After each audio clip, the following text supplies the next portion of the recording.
There's a little bit of water. Okay. Good evening. I'll call the planning board to order. This is Tuesday, February 17th. Please join us in the Pledge of Allegiance. I pledge allegiance to the flag of the United States of America and to the republic for which it stands, one nation, under God, indivisible, with liberty and justice for all. Thank you. Time is 7:01 or 7:02, close enough. I'll open up the floor for public comments, if there are any public comments at this time. Seeing none, I'll close the floor for public. Oh, you got to be faster. I was trying to be polite since I got here first. Let others. Okay, please go to the podium if you would.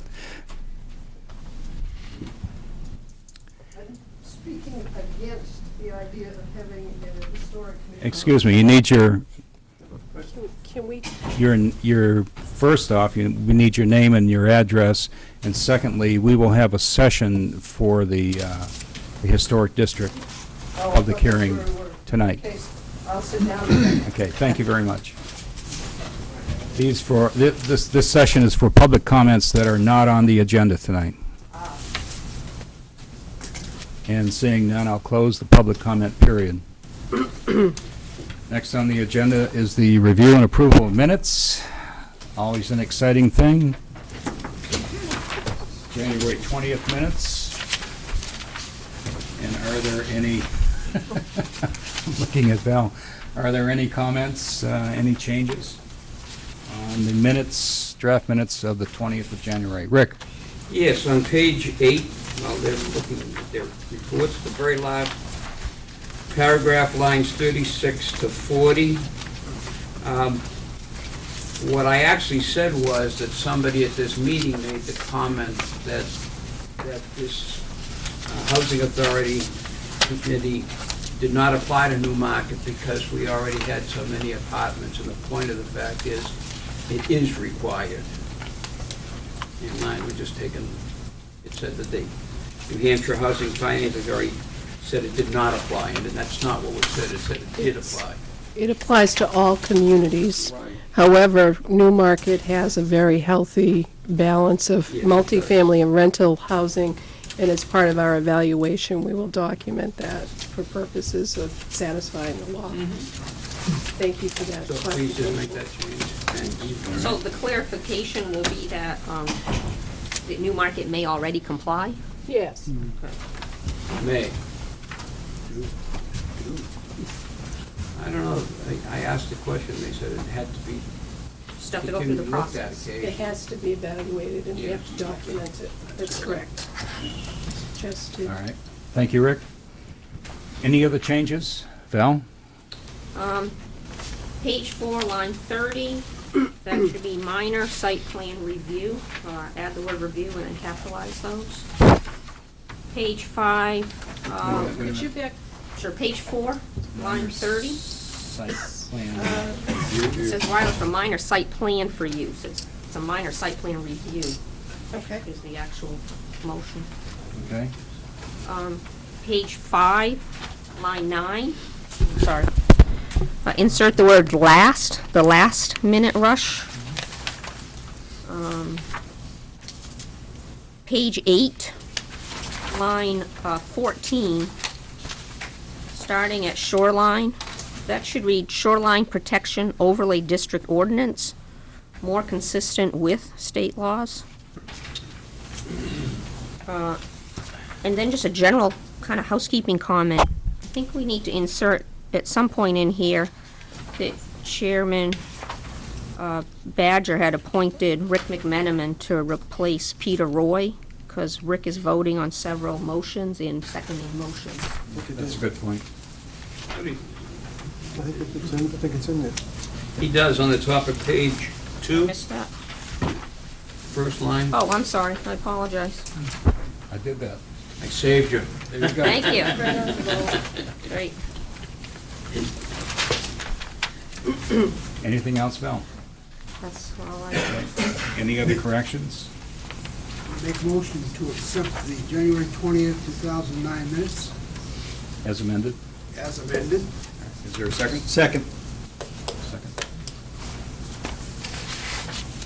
Any further discussion? Hearing none, all in favor, please say aye. Aye. Opposed? Abstain. And abstain.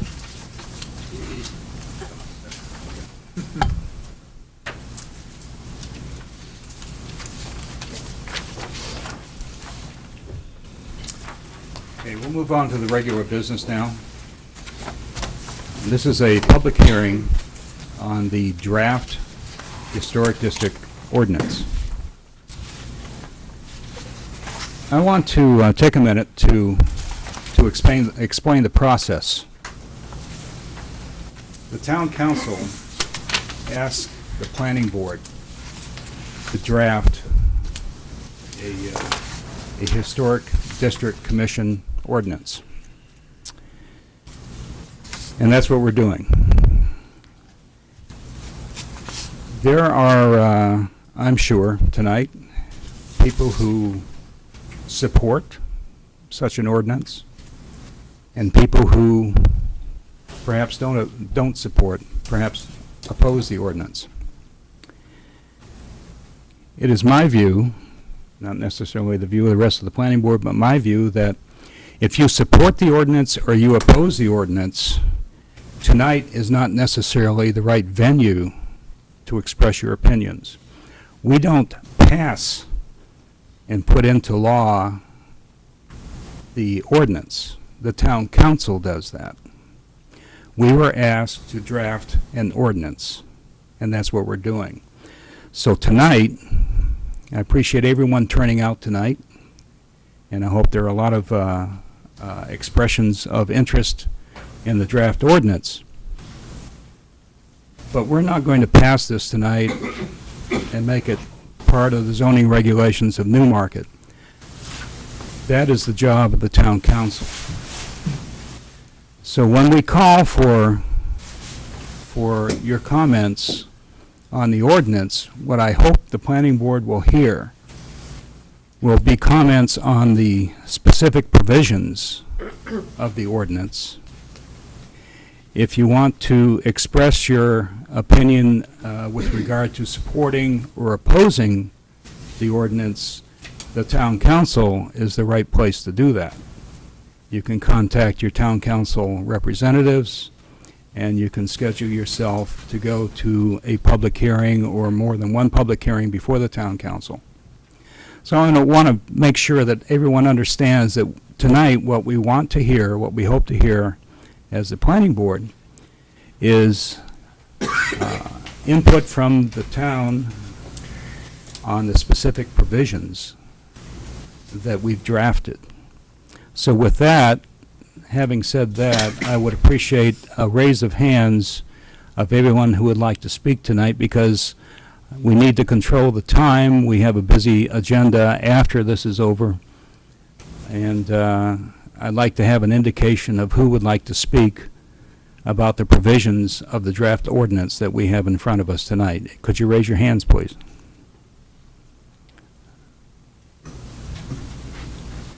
Okay, I think we can do that. Thank you very much. I appreciate that. So now I'll open the podium to comments on the draft ordinance of the Historic District Commission. Who would like to be first? Do you want to go over my Yes. presentation? I'm sorry. Yes, I'm sorry. I got all wrapped up in this. Diane has put together a presentation, and I apologize for that. It's okay. I also wanted to mention before I get started that there's copies of the ordinance on the front table. There's also a copy of the map that includes the historic district and some information put together from the National Park Service on the benefits of a local historic district. And with that, I will go over and start our PowerPoint presentation. Right. Thank you very much, Diane. I apologize again. It's okay. Might need this if I can. I won't steal it. Can you hear me? Is this projected? No, I don't. No. Not at all? Okay, I'll speak. I will speak up.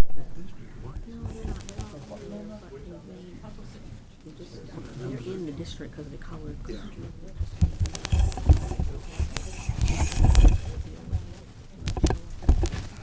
So that'd be 18 probably there, or 54 there, or whatever. Yeah. Great. It's good to have you. Yeah. Should have been a teacher.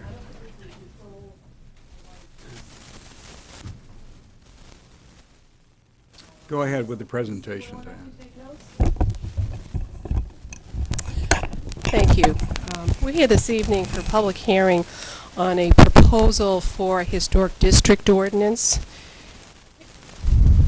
And the purpose of the public hearing tonight is to hear your concerns, to answer your questions. We want to try to encourage participation in our planning process.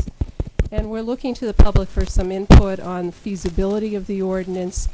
And we hope to make some modifications that will be responsive to your concerns. So this is your opportunity to react, if you will, and to respond to what's being proposed this evening.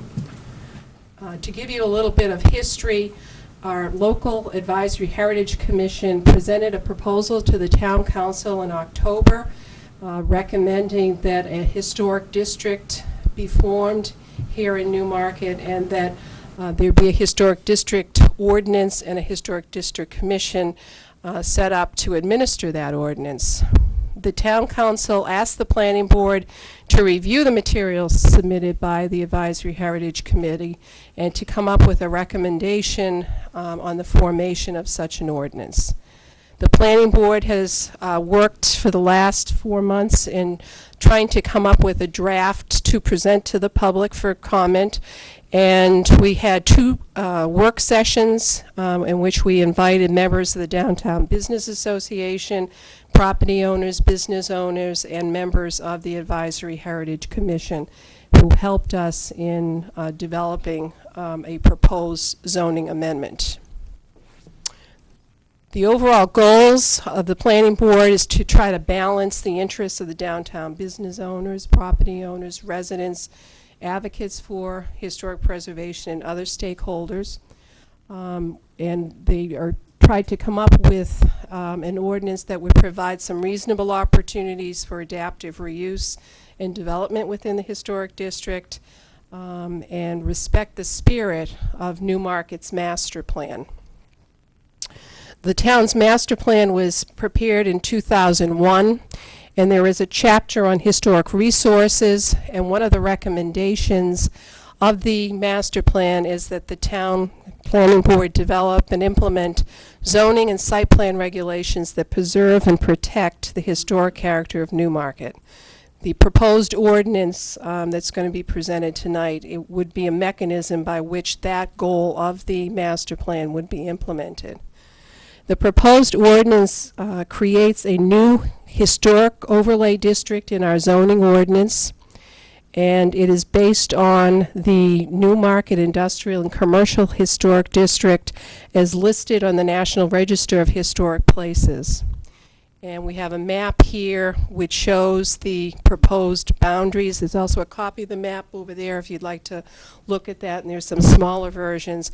But basically it's our historic downtown mill district and adjacent neighborhoods starting on Water Street, running along the river over to across the river to Bryant Rock, incorporating that property, incorporating the Selectwood property, cutting across Route 108, following the Lamprey River and the properties along Nichols Avenue to the end, crossing Nichols Avenue, following the properties back down to Elm Street, crossing Elm Street and incorporating some properties on Spring Street, and crossing over to, and I might get my names mixed up, but I believe this is Central Avenue, and going over to, is this Chapel?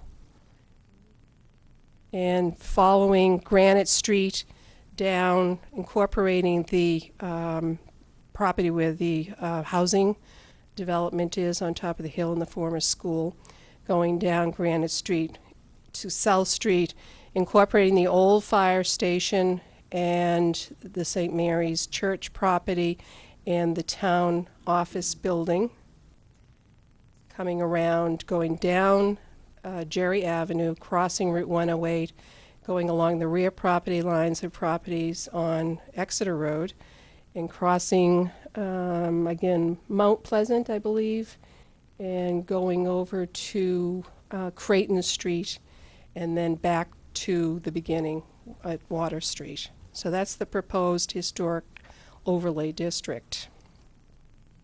The purposes of the ordinance are multifold and include preserving and protecting cultural resources, particularly structures, buildings, and places of historic, architectural, and community value. Also in an effort to promote a vibrant downtown and support new and existing businesses, and to conserve property values in the historic district, foster economic development and revitalization in an effort to help strengthen and expand the local economy and business community, with the goal of instilling an appreciation of the town's cultural heritage and civic beauty for the education, pleasure, and general welfare of the citizens of Newmarket. What is being proposed is that there be a Historic District Commission established, which would be a 7-member commission with 3 alternate members, and it would be composed of residents with an interest in expertise in architecture, historic preservation, real estate brokerage, appraisal, and the construction trades. And there would be 2 members who would be on the committee who would operate businesses or own commercial property within the district, 2 members who would reside or own residential property, 1 member of the Advisory Heritage Commission, 1 representative at large, and 1 member of the Town Council.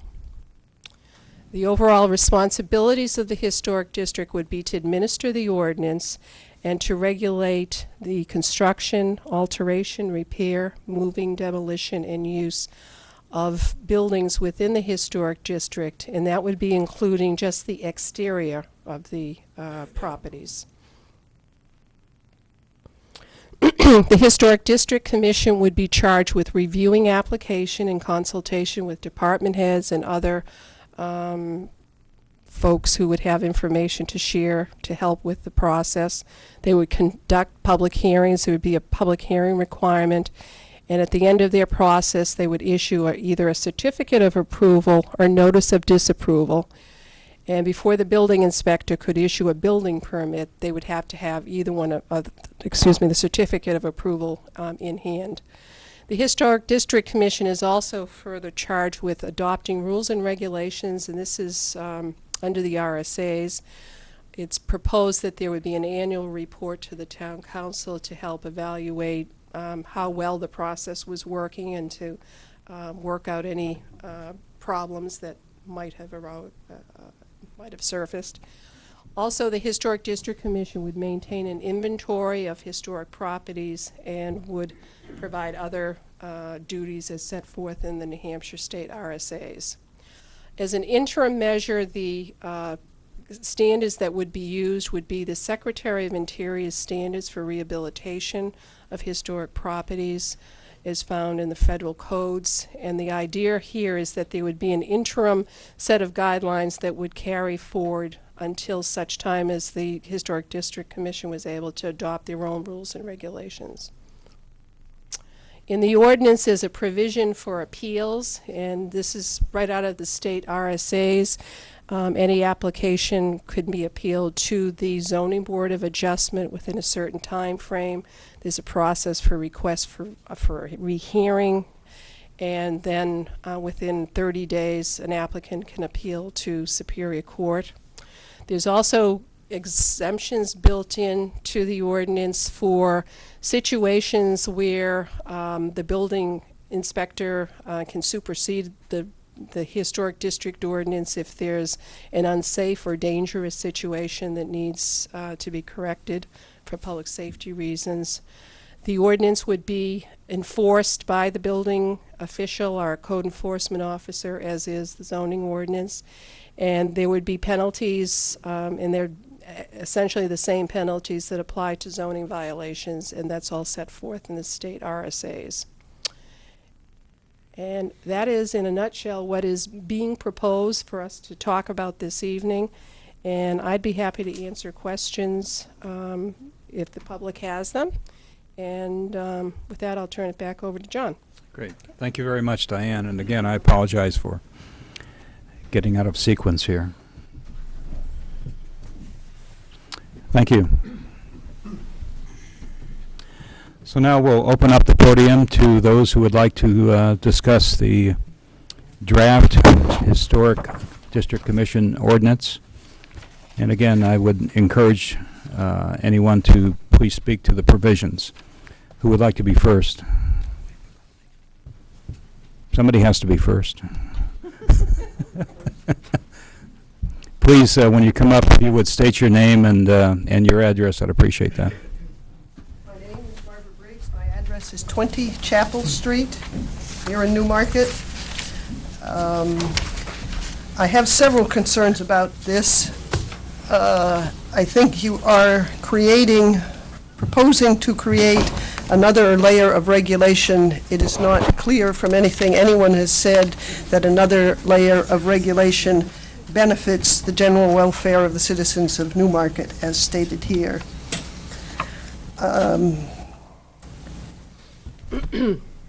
The recommendation that Ms. Hardy mentioned in the master plan, recommendations do not have to be followed. They're recommendations. So you don't have to do this. It's just a recommendation in the master plan. That doesn't mean you have to do it. As to this document, Ms. Hardy said that we would abide by the Interior Department's regulations until such time as the Commission has formulated their own rules and regulations. That sounds like a very poor plan to me, that we adopt one plan and then a group comes in and makes a whole different set of rules and regulations. It would seem, at a minimum, wise to have the rules and regulations in hand rather than to have an interim plan, since we don't have any say as to what the committee comes up with. The state RSAs empower the Historic District Commission to develop their own rules and regulations. I'm So sure it's that they do. I'm not it's basically questioning following that. the I'm state saying law. you don't have to do it, though.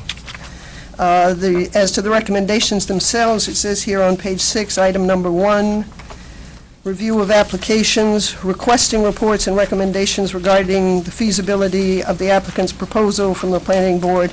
Does that mean that the applicant has to prepare all these things, or that the committee goes and gets these things once it has been determined that someone is making a proposal? Who does the work?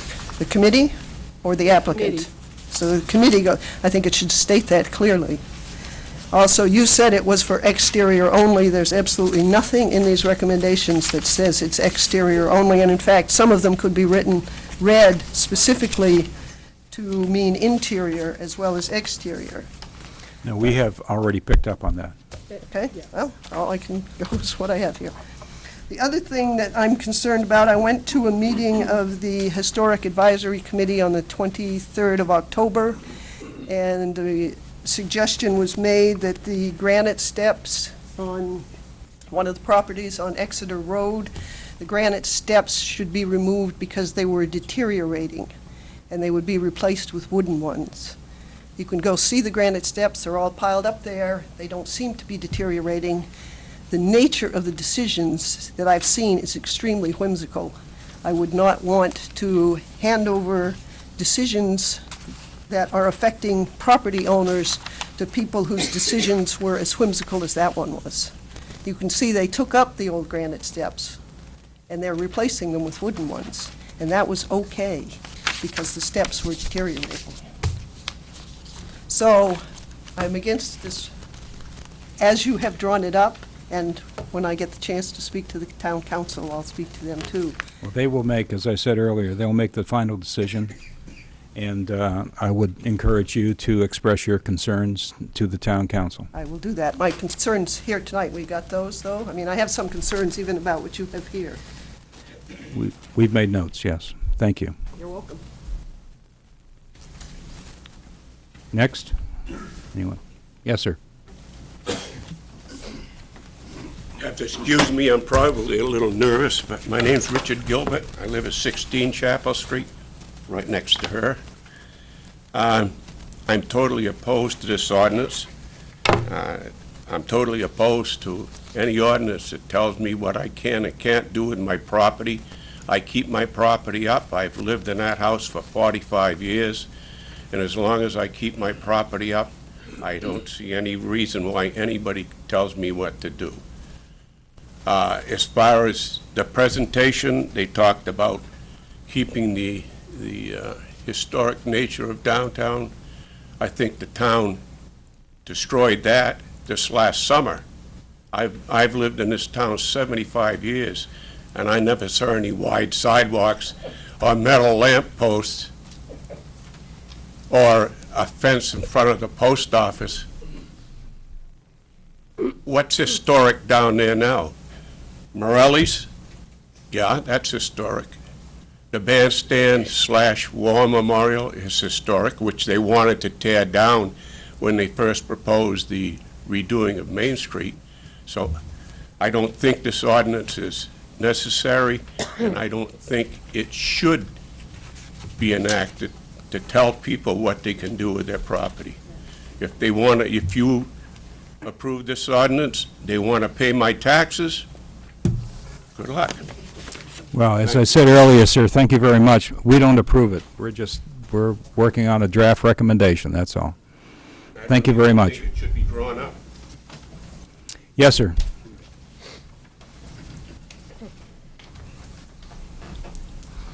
Good evening, Mr. Chairman. My name is Bob Adamczyk. Although I reside in Durham, I do own property within the historic district you propose here.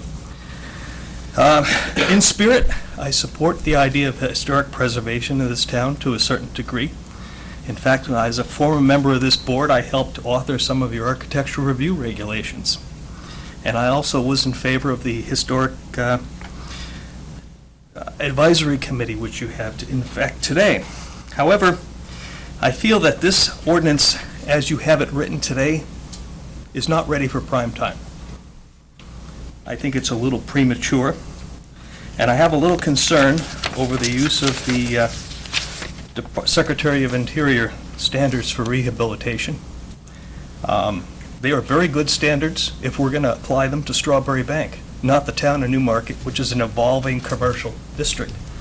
I myself did a historic rehabilitation of a barn on my property with a historic matching grant from the state of New Hampshire, and I was required to comply with these Secretary of Interior standards. They are quite restrictive in some ways with respect to materials. If a homeowner wants to, say, replace old windows with replacement windows which are more energy efficient and cost effective, they can potentially be rejected by this regulation. The guidelines, as you have them today, are very broad. They're open to interpretation from either end of the argument, and I feel that until you have an ordinance with distinct guidelines that are approved and open to the members of this town and this overlay district, I think it's premature to approve it. Thank you. Thank you very much.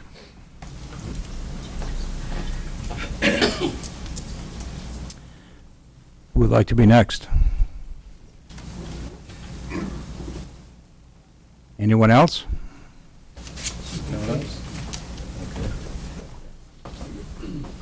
Good evening. Phil LePage, current chair of the Advisory Heritage Commission.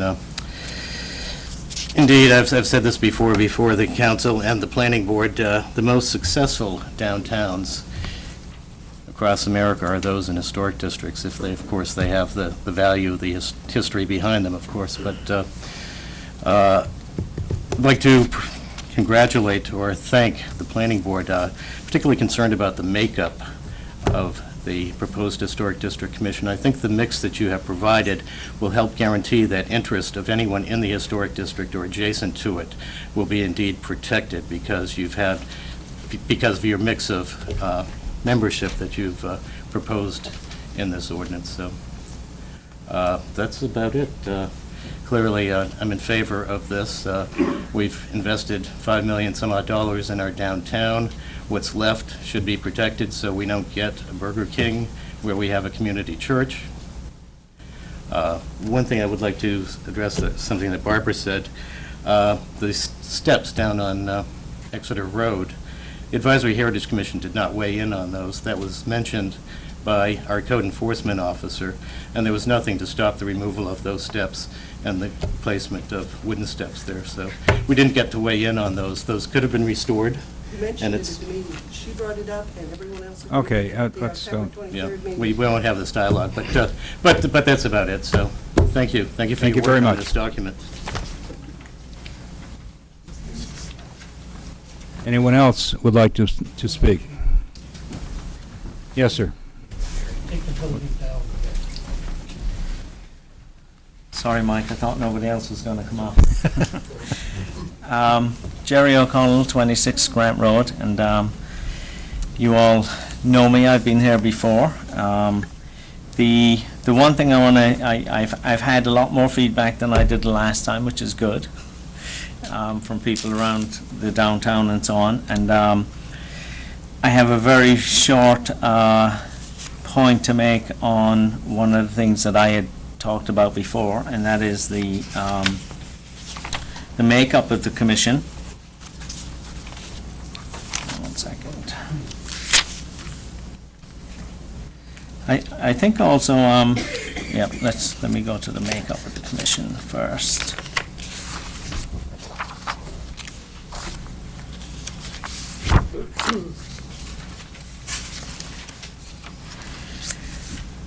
We had discussed at the workshops previously that the RSAs, and I hadn't read the RSAs previously, and I have read a lot of the RSAs that were referred to in this recently. But for the membership and the makeup of the Historic District Commission, it should consist of 7 members. We have in here, as it currently stands now in the amended article, 1 member of the town council in here, and at the time it was said that the RSAs said that we had to have that person, and I could not read that in the RSA. So if I could ask, where exactly is that written in the RSA? Which RSA? Because I could not find it. Yeah, it's actually under the commission makeup. We didn't know that initially, so we did find it, and so hang on just a minute.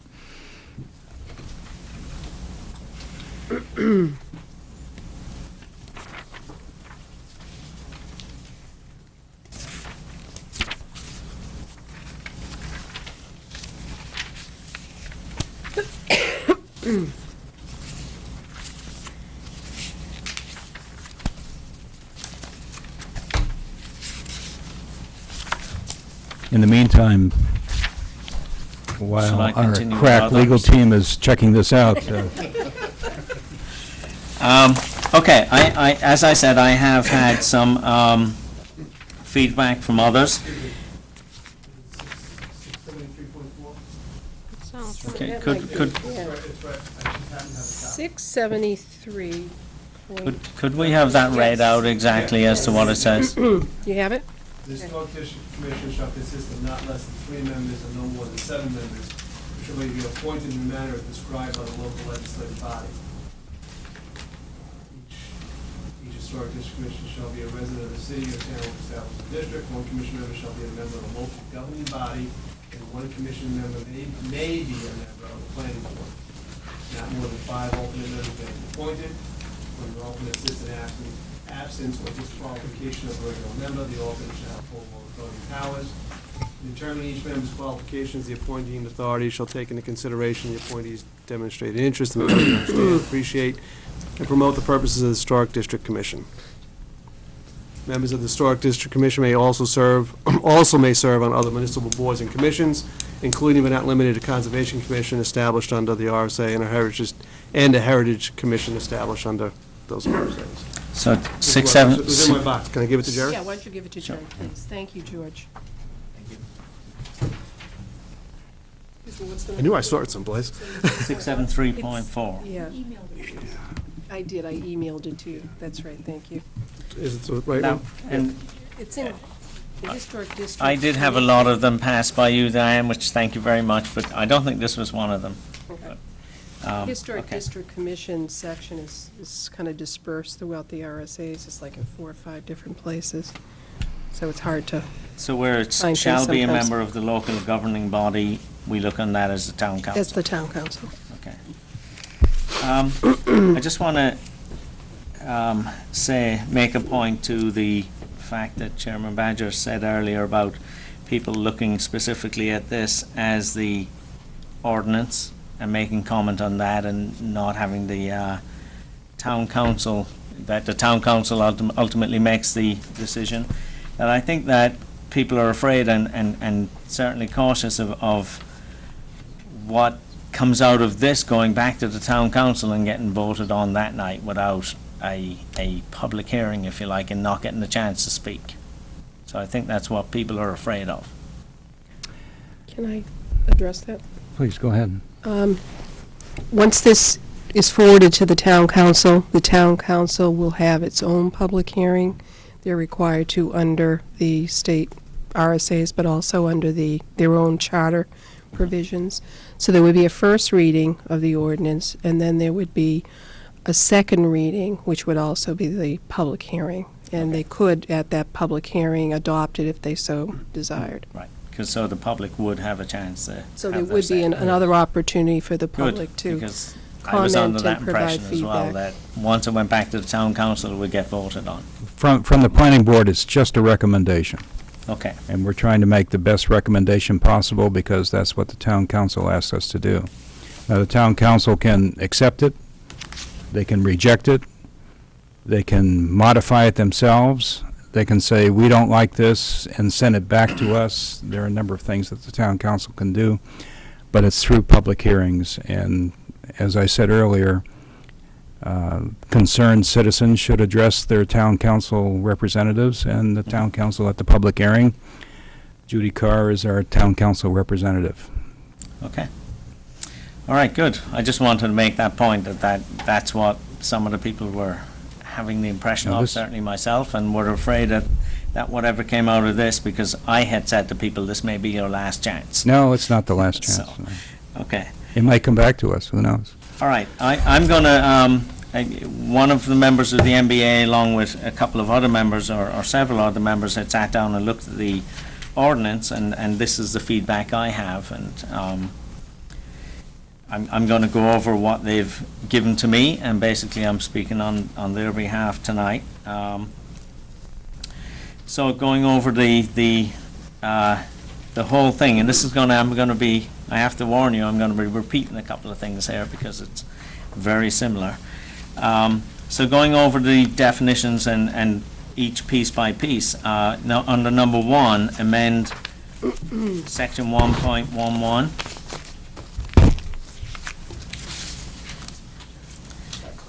Where it says Historic District Commission, and shall mean the Newmarket Historic District Commission as set forth in RSA 674.46 to administer the Historic District Overlay District as provided in RSA 675.6. The comment is that delete this section. We don't need a Historic District Commission. The planning board already has the authority granted to it under RSA 674-46. That's not true. 67446. Oh, that's not Page. true. Maybe clarify for us that, because Basically, what this is saying is that the planning board already has the authority granted that we're pushing forward now onto a historic district commission. no. In order for a historic district ordinance to be passed, It needs to go through a process, and it would need to be adopted by the town council. The planning board does not have the authority currently. We're authorized, but the town is authorized by state law to have a historic district ordinance and a historic district commission and district. However, it has to be approved by the town council, the governing body, and it has to be approved in the form of an ordinance which complies with the state RSAs. Okay. Excuse me, I thought your point was that the planning board had the authority. I'm sorry. We don't have the authority. That is the point of this, is the point I'm making, and this is, I am speaking on behalf of members of the MBA who have put this to me. So I'm putting this point across, that basically what they're saying is that the planning board already has the authority granted to it that we're trying to put across to the Historic District Commission right now. That's Okay, correct. yep, all right. Let's move forward. Okay.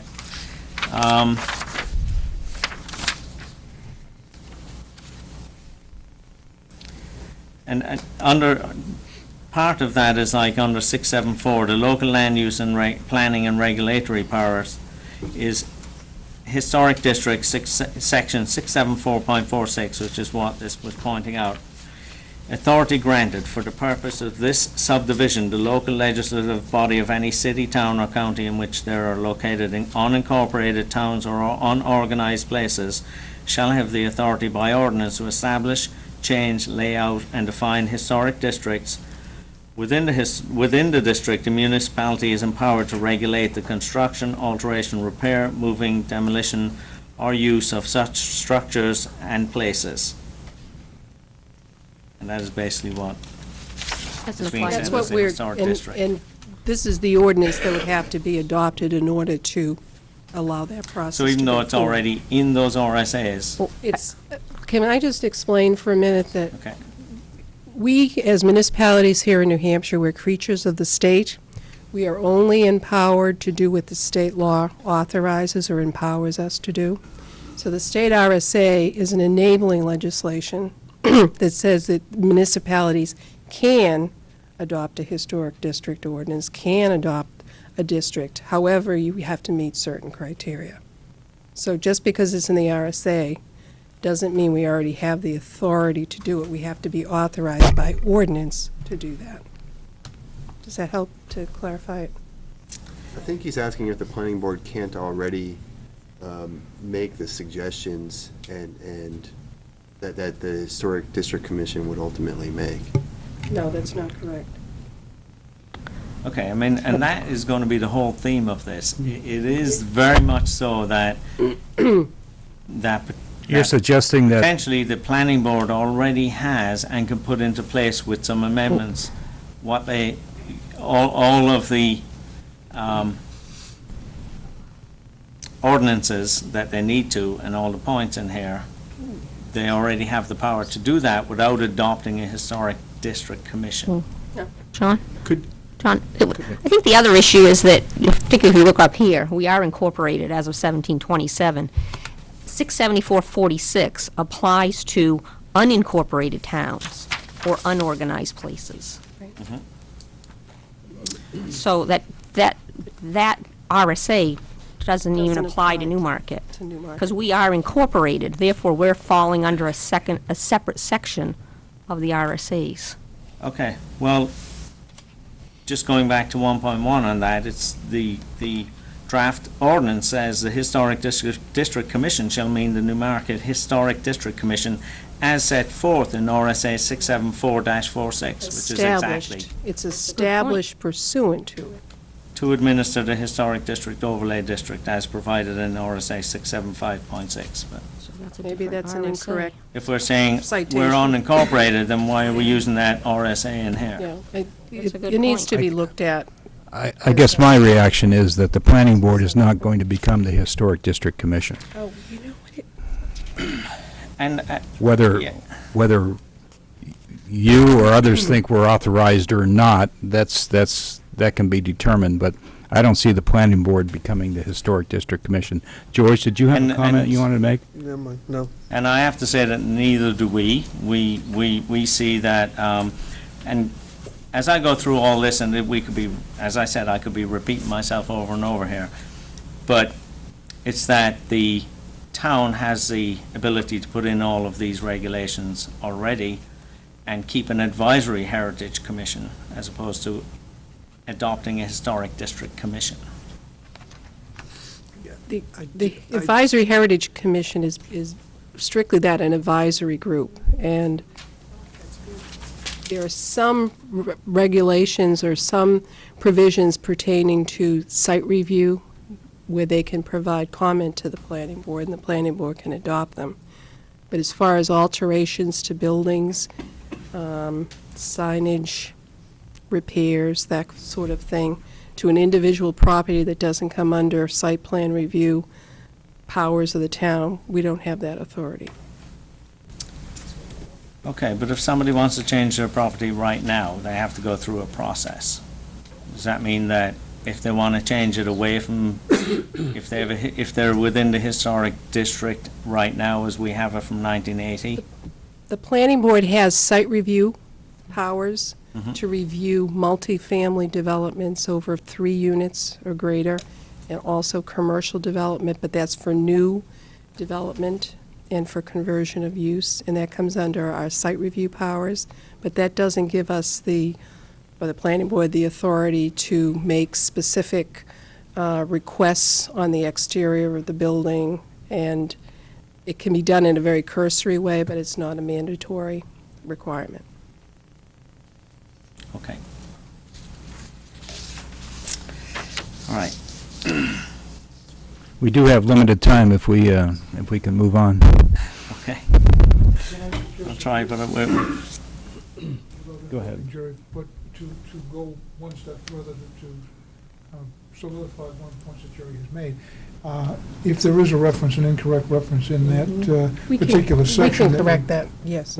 We correct it so that there isn't the ambiguity that appears to be in place now. Absolutely. right, we certainly need to correct that, yes. Okay. Moving on to the next bit, and like I said, I'm going to be repeating myself here. The next part is historic district design standards and guidelines of those operating rules of procedure, etc. The comment here is to delete this section. We don't need additional rules of procedure or regulations. The planning board already has rules of procedure and regulations, or change it to state regulations adopted by the planning board. And the planning board can add additional rules and regulations if it so wishes. That's the comment here. I'm just going to keep going and we can All right. carry on to that.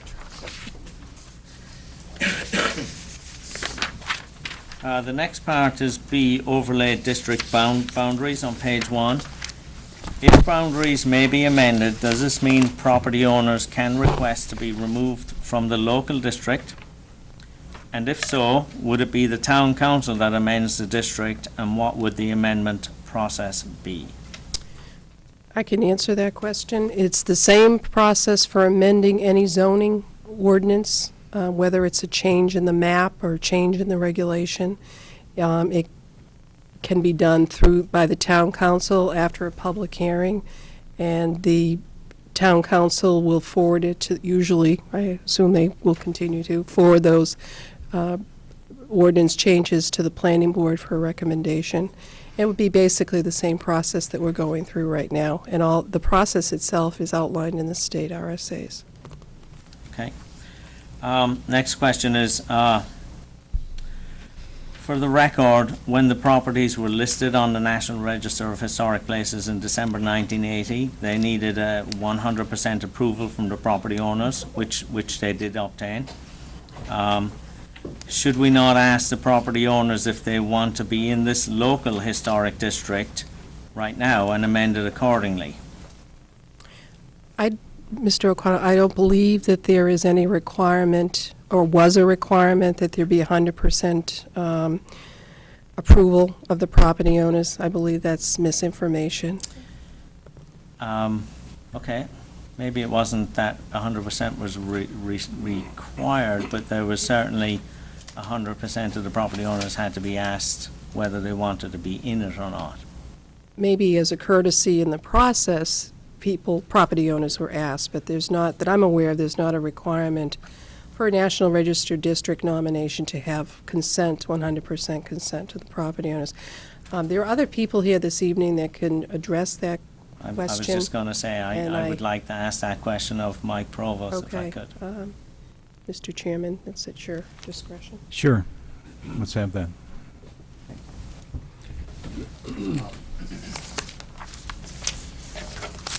Mike Provost, 16 Beach Street, and was involved with the Newmarket Service Club when this first was instituted back in 1980. The process of instituting a National Register Historic District is that it has to be nominated first by the New Hampshire Division of Historic Resources and accepted by them. From that point in time on, they handle the nomination to the Secretary of Interior.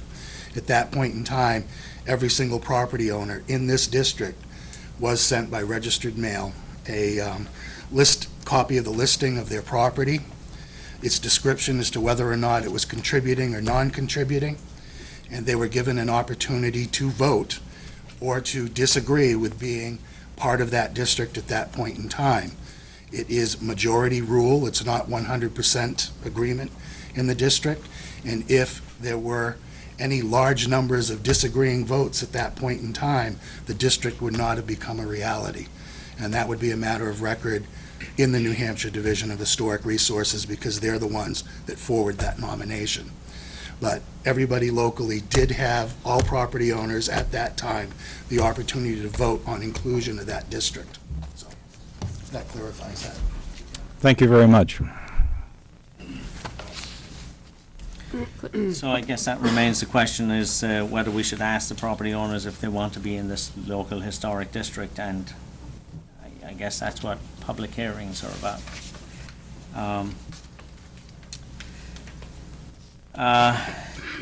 The next one is basically where it says the Historic District Commission is, delete this section. We don't need a commission. Our planning board already has the authority.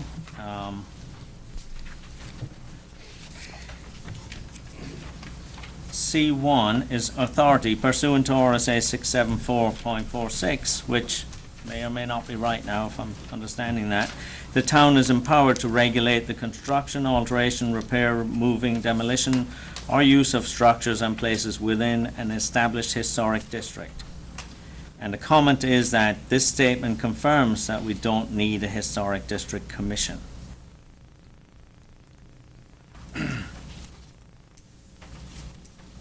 The next one is and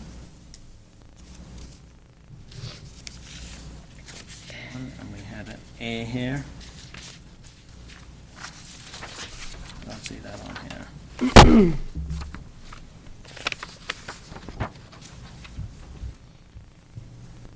Sorry, I don't quite see where that ties in with the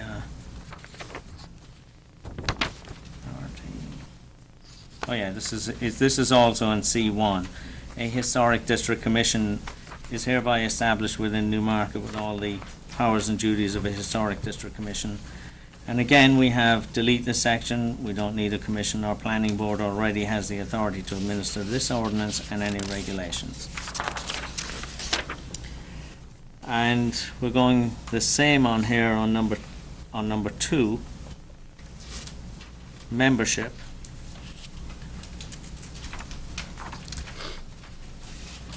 And I won't bother reading that out, but basically what it says is delete this section. We don't need a commission. Our planning board already has the membership.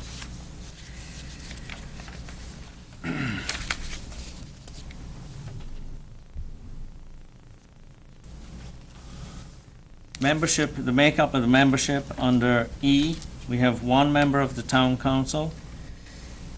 I've already made comment to that, but this other comment on that is, if you do not delete this section, you should replace the town council rep with a planning board rep. But I think we've had that answered. We've established that question.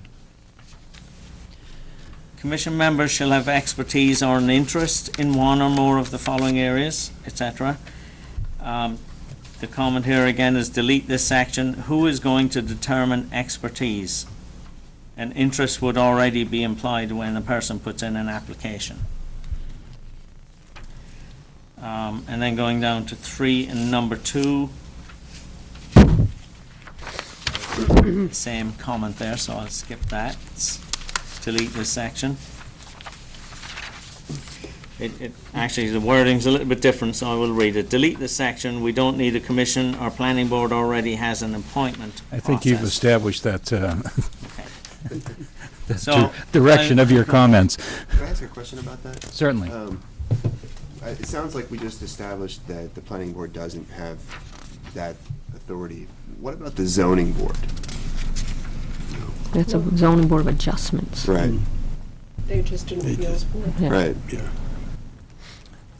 I'll go on number 4, number 5, number 6 is basically, number 4 and number 5 are basically the same comments.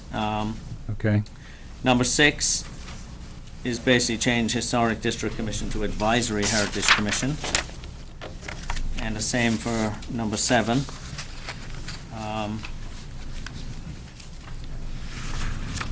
Number 8, notice to owners, change Historic District Commission to Advisory Heritage Commission, but also the notice should also provide contact information for applying for the funds that are currently available through grants to property owners who are already listed on the National Register of Historic Places. CLG status is not necessary to apply for these funds. That's true. Under 8D, certification of approval required, etc., and it says no building or structure or addition shall be erected, restored, moved, demolished, or altered within the district. On this one is change the Historic District Commission, sorry for saying that again, to Planning Board, and delete the word altered, because the altered could be a simple minor repair. I'm not sure that that would be necessary in the case there.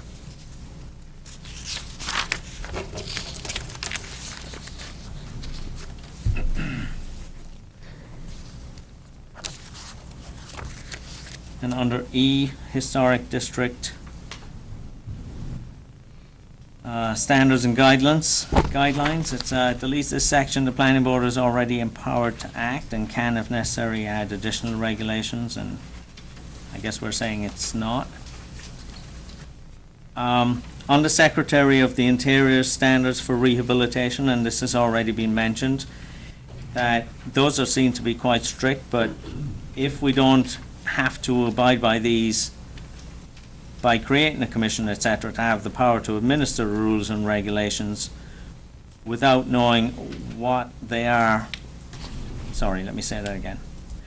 If we do not have to abide by these, creating a commission, that is the Secretary of the Interior standards, if we don't have to abide by those, creating a commission to have the power to administer rules and regulations without knowing what they are would be seen as being irresponsible. Why adopt temporary regulations? Why not just put in our own rules and regulations as we adopt them?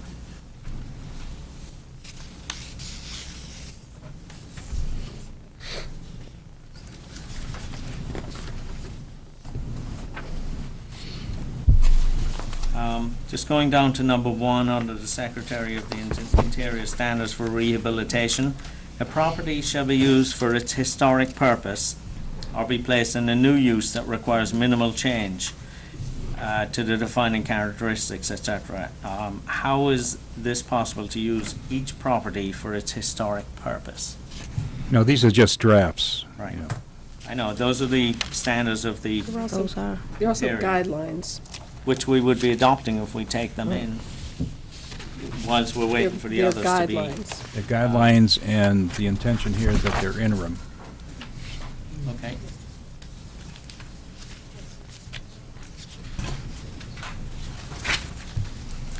Under number 6 of that, and these are guidelines as well when you're looking at these, deteriorated historic features shall be repaired rather than replaced. Can we change shall to should be repaired rather than replaced? The Secretary of Interior Sanders.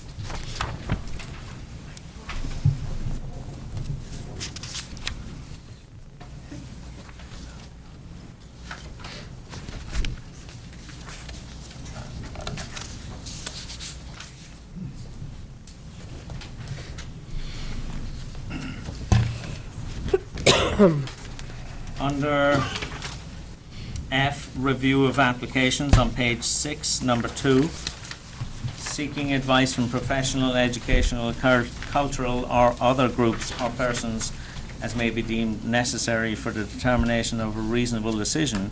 The question is here is who pays for this? The applicant or the planning board or It won't be the planning board. or the town, shall I say? I'm not sure if we can match. Good question.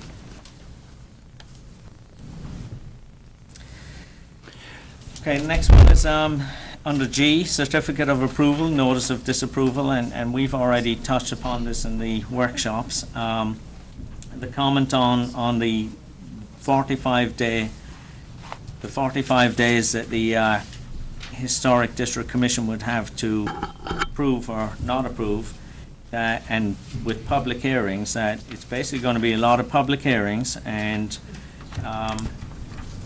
it would seem that you can't even get a building permit until 45 days are passed if you're within the Historic District Commission, which seems like a long time. You think the 45 days are too long? For certain things, yes.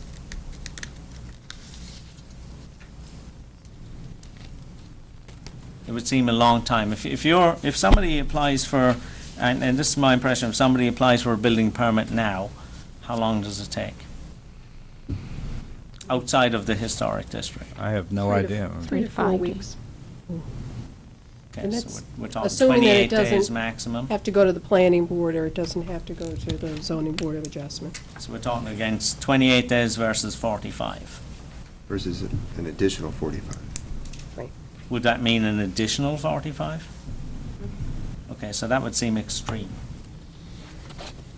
I guess that's the comment there. Yeah, there are, Mr. O'Connell, there are other people that need to talk tonight, so Okay. if we I can don't move it wanna do along, that. I'd appreciate I've it. done enough talking.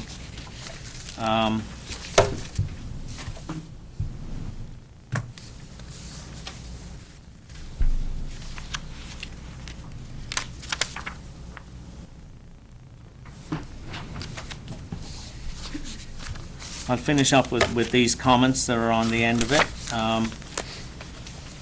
Comments or questions. Does this town really need another commission? How many current committees or commissions are struggling to fill vacancies? Question number 1. Do we really want to add another process, another public hearing, another meeting, another responsibility, another hoop to jump through? Our planning board is fully capable of administering zoning ordinances, and why would we treat this one any differently? In today's economy, everyone is looking for ways to streamline and minimize the use of their resources by creating a historic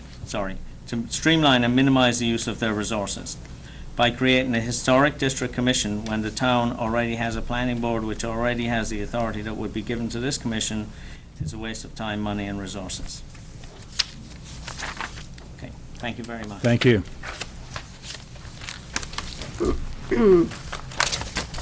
Anyone else would like to speak to the issue? Mr. Provost.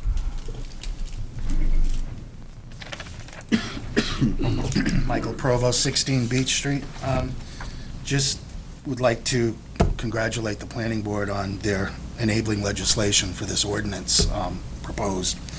I really think that the proposed makeup of the board and the way you've gone about this enables the town to develop an ordinance which suits its own downtown and provides a great amount of input from the people that are affected within that district, probably more so than any other district that's been established in the state, and you should be commended on that.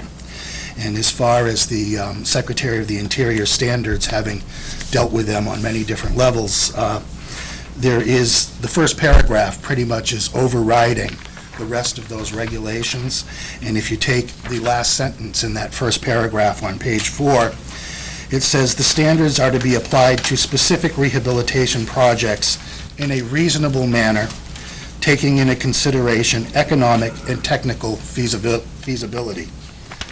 That means that they're not something that's indiscriminately applied, and that you do have to take that into consideration. And I think it's important for the community. You know, we all enjoy the community as it is today. It's nice to think that in generations to come, we'll still have the same community and the same flavor of that community. And that's all. Thank you. Thank you very much.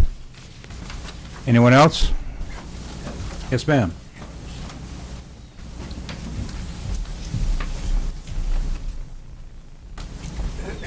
Hi, my name is Tracy Bogas, and together with my husband, we have a property in the district. My question is specific to Section J on page 6. I won't read this paragraph, but does this mean that if someone were to damage or vandalize or, put a rock through the window, that I would need to get in writing from the building inspector that that's a safety hazard? No. Okay. Can any kind of protectionist writing be written in here? Because the way that I read this is that I would need to, before I can implement repairs, I'd need to have a written approval. The indication, the intent is that the building inspector could make that decision, and at his earliest convenience, he would notify the Historic District Commission that he had authorized that change under this paragraph. So I would That's what the not, intent is. I can act prudently as the business owner and make the repairs that I need, and then have the building inspector. Certified afterwards. Cert. But I think the implicit in it is that you would contact the building inspector anyway to discuss it, and he would document that it's for public safety reasons. I guess my comment is that I don't feel like it's implicit. Okay. I think we can clarify that section for you. Thank you very much. Anyone else, please? No one else? If no one else is going to speak, could we clarify 674.4? I'm sorry, could you stand up here, please? If no one else is going to speak, I'd like to clarify 674.46. I'll read it, and you can tell me why my reading is incorrect based on what I'm hearing. 674.46, for the purpose of this subdivision, I assume that means Newmarket, the local legislative body of any city, town, or county in which there are located unincorporated towns or unorganized places, shall have the authority by ordinance to establish, change, lay out, and define historic districts. Oh, so that does Within the apply. district, the municipality, that would seem to mean you guys, is empowered to regulate 57. construction, alteration, repair, moving, demolition, or use of such structures and places. Now, when I read that, it says to me that the municipality, Newmarket, has the power to do these things listed here. But it goes on to say that you have to have an ordinance that lays it out. Shall have the authority by ordinance, which means you have to adopt an ordinance in 674.46 in order to establish, change, lay out, and define the historic district. And what does Within the that- next, okay, go ahead. Within that district, the municipality is empowered to regulate construction, alterations, repair, moving, demolition. But it authorizes them to establish by ordinance, which this is, by Right, the but ordinance. this says, the last sentence says, within the district, the municipality is empowered to regulate construction, alteration, repair, moving, blah, blah, blah, of such structures and places. The municipality is empowered to regulate. But the first sentence supersedes it by saying you have to have an ordinance to do it. And within that district, once you have adopted that ordinance, then you are empowered to regulate construction, alteration, repair, moving, demolition, and use of Okay, those structures. thank you. Does that help? It does. Thank you. George? It's, It helps, it helps. All right. Anyone else, please? Seeing no one else, we'll close the public hearing on the Historic District Commission draft ordinance. I thank you very much for participating. We appreciate your input. Once again, I would encourage you to communicate to your representatives on the town council, and please go to the town council when they schedule a public hearing for this ordinance when we move it forward, which is probably what's going to happen, subject to the vote of the planning board. Thank you very much. I appreciate it.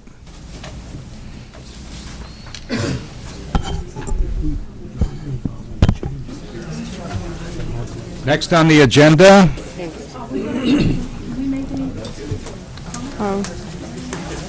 We doing anything with this? Well, what I... we have a... yeah. Let's do it afterwards. Yeah. Let's do it I think that's a after, good idea. and we can do it by email. Yeah, I understand that. Okay. Yeah. Let's...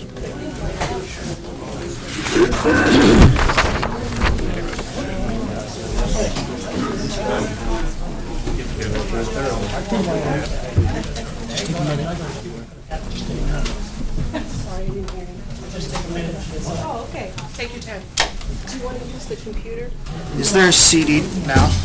Or just Next is Mike Provo. Mike Provo, yeah.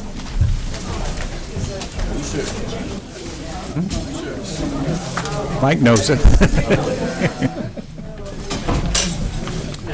Diane, we're going to have Mr. Provo next. He's on the agenda next. We're going to have another hearing. Yeah, we're gonna make changes.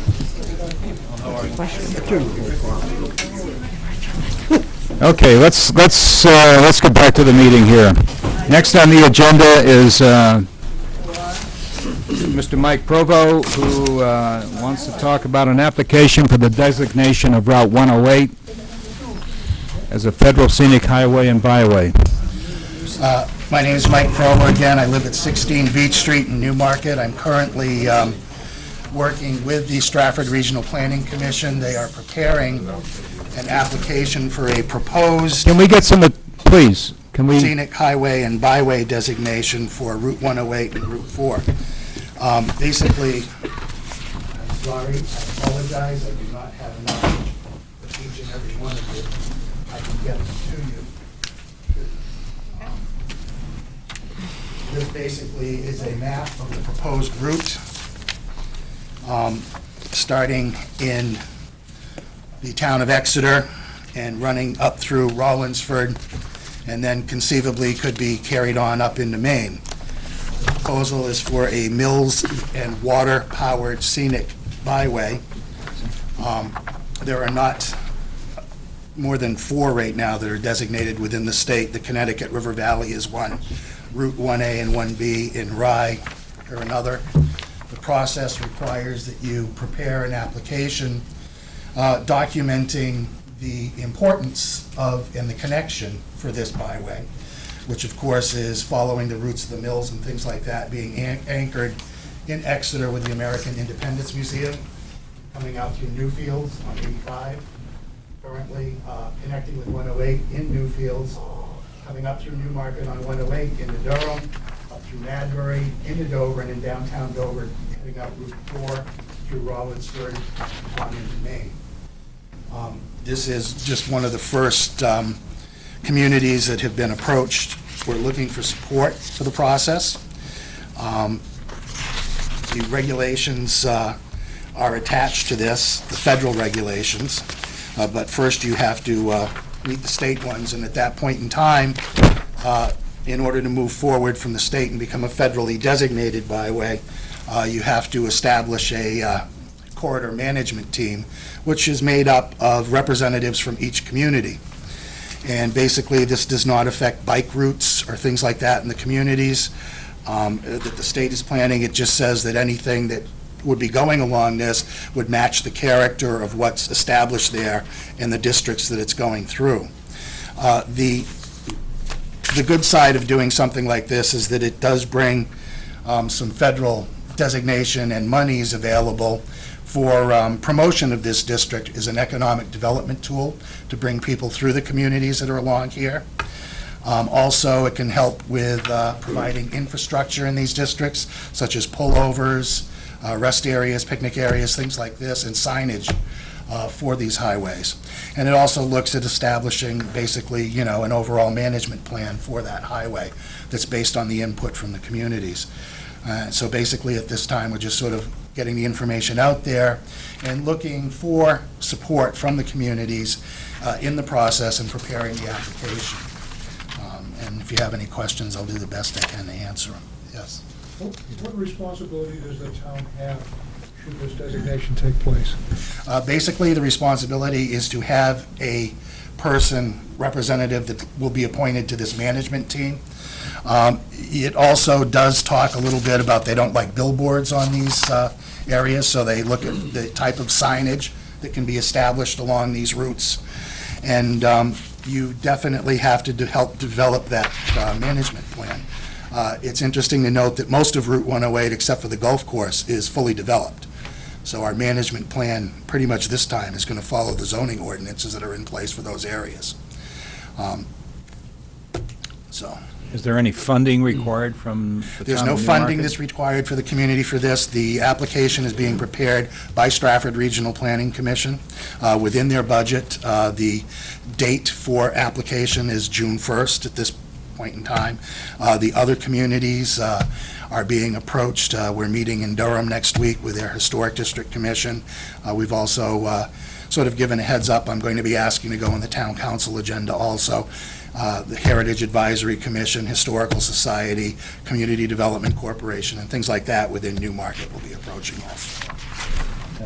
Michael, is this district going to be, it's advisory, but what's it going to do in terms of widening the road, stuff like that? It doesn't do anything towards widening it.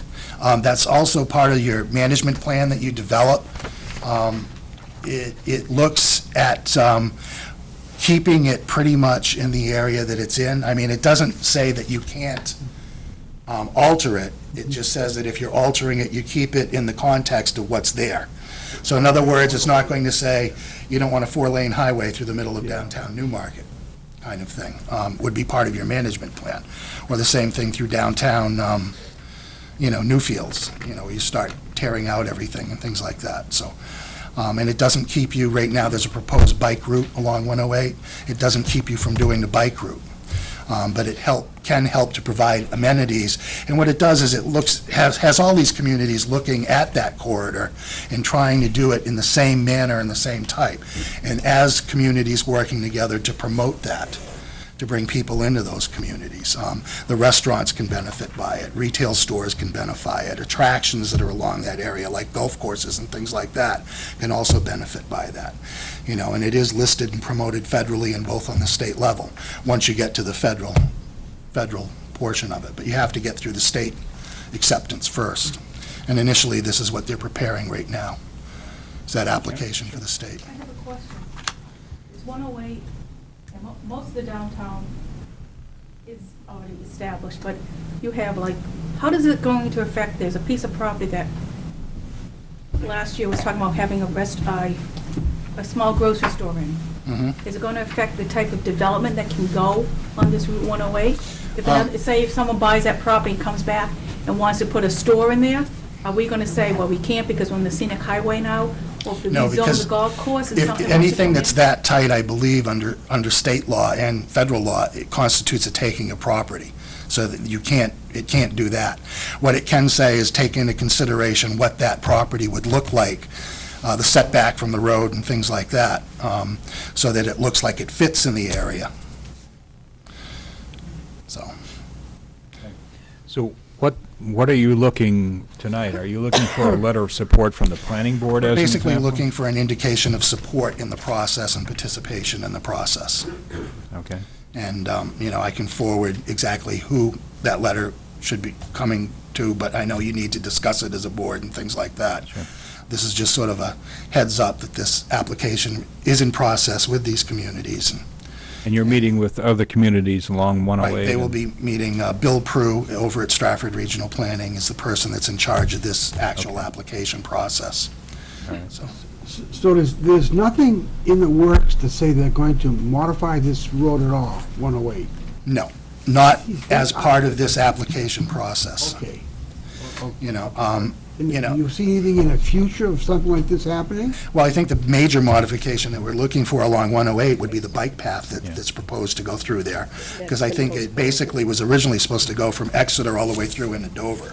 Because if you look, and I'm not criticizing the makeup of this, but I'm saying, if you go out of Newmarket and heading towards Newfields, that's a very dangerous strip, as far as I'm concerned. And I thought the state had something in mind of doing something about it. Well, they do. That would be that bike path project that they're talking, which is to get the bikes, you know, a corridor for bicycles and pedestrians also to be able to use. You know, and basically what something like this would say is, let's treat that corridor the same all the way through the communities and stuff, so that you have something that's a cohesive project. And in the long run, you end up with a better project, and there's safety in numbers. And, you know, for research, if you go on the 1A, 1B Scenic Highway and Byway project that was just done about 5 years ago down along Route 1 through Newcastle and Portsmouth and all the way down through to Seabrook. Also, Connecticut River Valley was a very unique project when that was done, because that involved the state of Vermont and the state of New Hampshire working together on both sides of the river in order to bring that project to fruition. And they've gotten all kinds of money to promote the businesses there, and they've really done a really nice job with the economic development tool part of it. And what's really unique about this is that all of these communities either have mills or mill sites and water-powered sites. So it's basically telling the story of the Industrial Revolution in New England, and that's the unique thing that sort of brings it all together. Once it has the designation, does that restrict what can be done with the road or the highway in the future? No, because it's still a state highway. It doesn't take away. They wanted a 4-lane, a section of it or something like that? I'm not No, suggesting it would that just happen. say that whatever they would do would be in conjunction with a management plan. And that's basically what's developed by the representatives from the communities and what that vision is. You know, basically, it's not, you know, it's dealing with it as one long road and one long section rather than a bunch of little pieces. So, and strength in numbers, and, you know, so you have more clout. If you go down into Pennsylvania, Maryland, and sort of the mid-Atlantic states, you'll find that there's a lot of things called national heritage corridors that have been established that basically is sort of the same principle, and they use them for economic development and improving the roadways and providing amenities for people that travel those roadways. And that's basically what this process is, but on a smaller scale. It's like the first step, second step, you keep going on from there. All right. Any other questions for? With the signage and the development kind of questions, how is that enforced? Basically, that's through the corridor management plan that's established in the application and the representatives from the communities. There are federal guidelines as to the signage and things like that that you follow to put a sign, you know, for the signage that says, this is a scenic highway or byway or something like that. How does it get? Well, basically, your town ordinances are going to be, Right. you know, part of that process anyway. That's part of your management plan. Right. So basically, what it's going to say, right now, in the state of New Hampshire, I believe you cannot put up a billboard sign anyway. So basically, it's just saying that the federal designation is saying you're not going to be able to do that either, you know, so. Any other questions? Good, thank you very much. We appreciate your presentation. Thank you.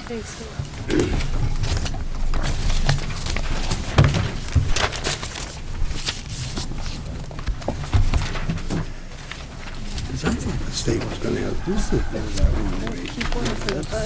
108. Rick reported on that. This spring, they were supposed to start that section, and it got That's a dangerous. postponed. And you get people who stop here and turn there.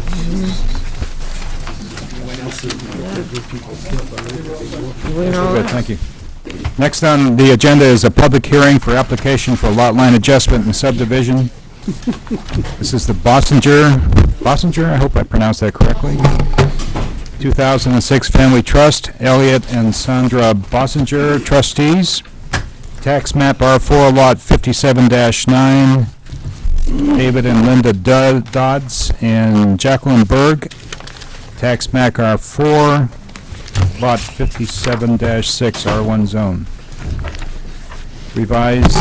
Proposal is to revise a lot line between tax map R4, lot 57-9, and tax map R4, lot 57-6, and create a 6-lot subdivision.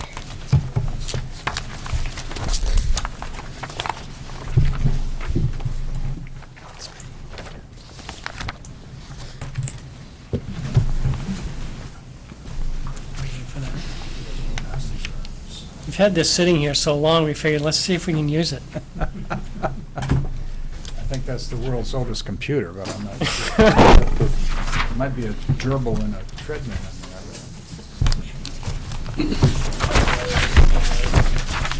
It's all right, we have. Thank you. It's not working.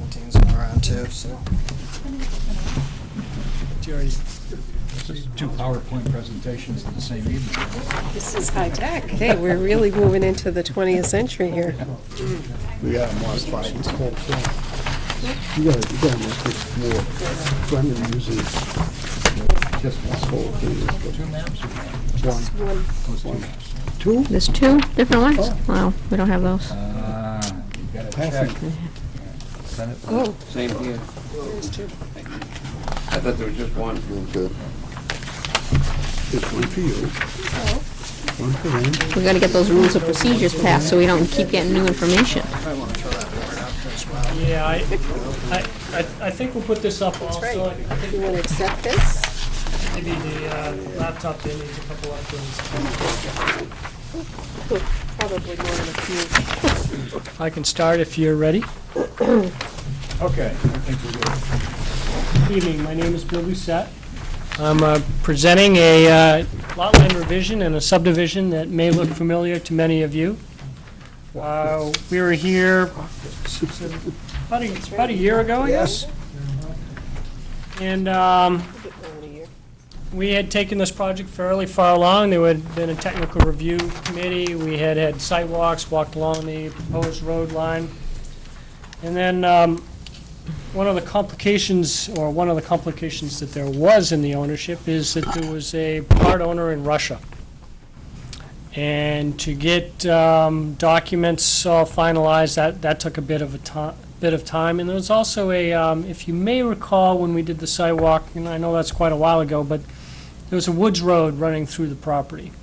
And in our research, we found that there was indication of some potential rights of others to that woods road. And at that time, we requested to withdraw our application because we didn't want to drag along with the planning board until the owners of the land came up with some answers to some of our questions. And in the meantime, they have petitioned a quiet title and quieted that claim for the woods road. So now we've got a squeaky clean property and can move forward as we intended about a year ago. So I'm back before you with essentially the same application. There are 2 parts. There's a lot line revision part and then a subdivision part. I'll discuss the lot line revision part first. Up on the screen and on this board here, there are areas shaded in green and shaded in blue.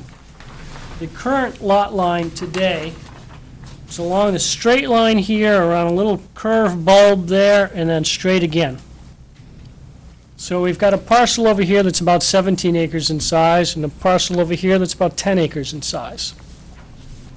What's proposed is that the area shaded in green will be conveyed from, and the Dodds family owns both sides, conveyed from the parcel on this side to the parcel over here to increase it from 10 acres to 4 acres. And the area shaded in blue will be conveyed from this side to this side. This lot over here, lot 57-6, will, today it is about 17.5 acres, and it will go down to about 17.75 acres.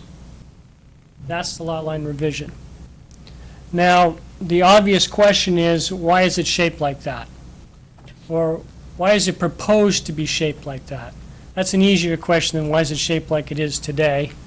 The reason why it's shaped like it is today with a little bulb and stuff, because years ago, somebody anticipated that there was going to be a cul-de-sac in the middle of this wetland. It probably wasn't wet. Can't do that today. Not sure you could have done that then, but now Before the today, heat why was- is it shaped like that today? You have two parties here. You have a seller and you have a buyer. The seller's need is, I want to keep as much land as I possibly can keep in this lot over here because I don't know what I want to do with it in the future. And the more land, the more flexibility I have in the future. The buyer, on the other hand, says, this project only works. You can only build 900 feet of road and get any return on it if you get at least 6 lots. You got to get 6 lots to make this project economically feasible. So you've got two interests. And what we have done is calculated this right down to the wire. And when we get into talking about the subdivision, you'll see that the lot 57-9 as configured here is as small as it can be to meet the zoning and sustain and have the capacity for the 6 lots. And that's why it's shaped like it is. Over here, there's an upland. So you're skirting along here to grab some upland to meet a regulation. So I expect you to ask me that, so instead of waiting for it, I just told you the story. This is how they Are laid there- out the legislative districts and Are their there representatives. intentions to build back there? No intention to build back there. Don't think you can get there from here. I didn't think This so is- either, This is wet in here. Just to make And sure. we can, as, tonight's probably not the appropriate time, but maybe sometime over the next month or so, we can talk about whether we want some sort of deed restriction back there to satisfy that we're not going to build back there. So that's kind of a review of the lot line revision, and I'd be happy to jump to the subdivision now if that's okay with the board.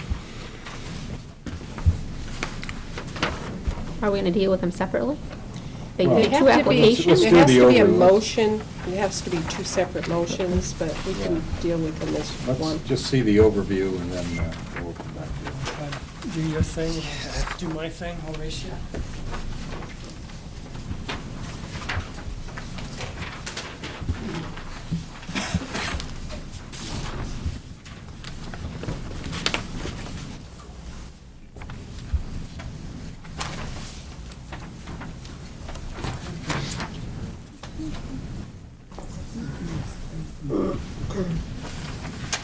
Okay.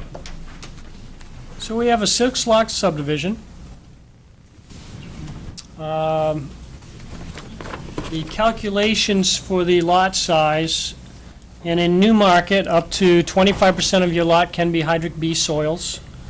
Another way to say that is at least 1.5 acres has to be upland, and then a half of that half acre can be hydric B. Up to a half acre can be hydric B. All those calculations for all the lots to satisfy that we've met all those needs are in the upper right-hand corner of the plan. All the lots are 2 acres or larger, and it's approximately a 900-foot road.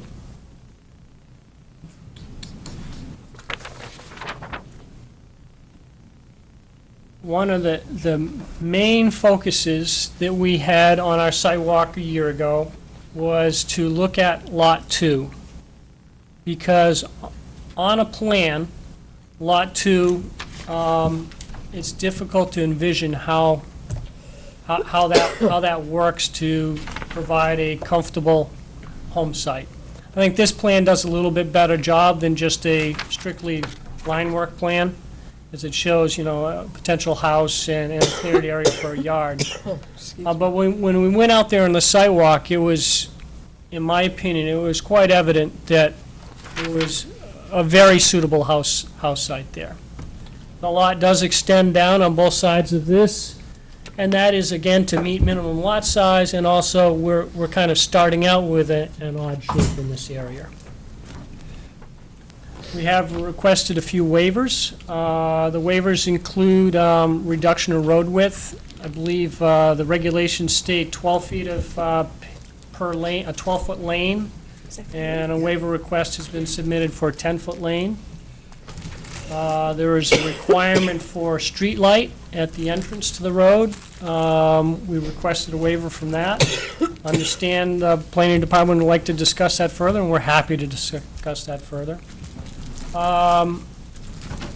Also requested a waiver from the requirement for sidewalks. And I'd be happy to talk about that, whether tonight's appropriate or in the future. So that's the subdivision in a nutshell. Okay. Thank you very much. Diane, do you want to make any comments here at this point? All the board members should have received a copy of our review memo. There are just a couple of things I wanted to point out. There is a slight modification in this plan from the previous. The boundary line has been shifted over somewhat closer to the rear property lines along the houses on Ash Swamp Road. Could you point that out, Bill? Thank you. Right here. Before, that line was out in here, and it's been shifted like that. And this subdivision required a variance from the Zoning Board of Adjustment because there were two non-conforming lots, because neither of the lots conform with the frontage requirement, which today is 200 feet. There's two 50-foot right-of-ways, if you will, on the lots. Excuse me. I did review the slight modification to the plan with Dan Vincent, our code enforcement officer, and he feels that what is proposed is consistent with what was previously approved by the zoning board. Excuse me.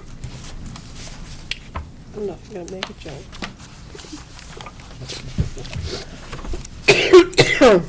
So that is not an issue. I have reviewed the application for completeness, and the plans are substantially complete. There are a few things that I wanted to have the surveyor check on the frontage on a couple of the lots, and just a correction on the EPA notice of intent permit, just a clarification of that note. So I would recommend acceptance of the application, subject to a few conditions.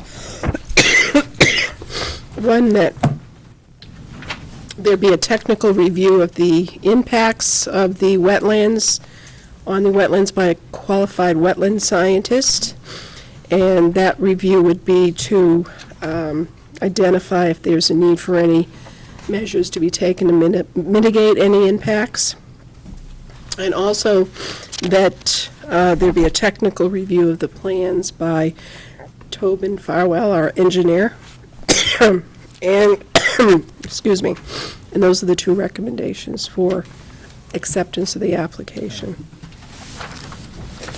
I'll take that up separately. At this point, are there any questions from the planning board members?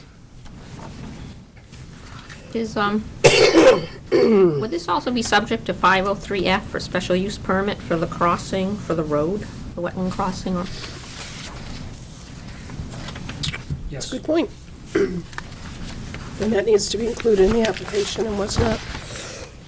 You want to take a break?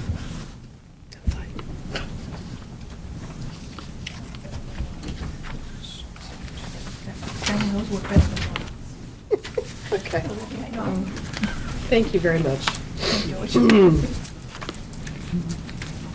Is 57-6 going to be landlocked after No. subdivision? It has, they are separate parcels today, so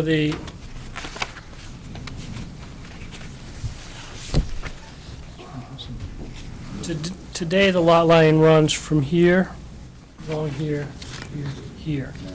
So all our lot line revision is doing is revising that line from here to here. whatever access rights 57-6 has today, it will still have in the future.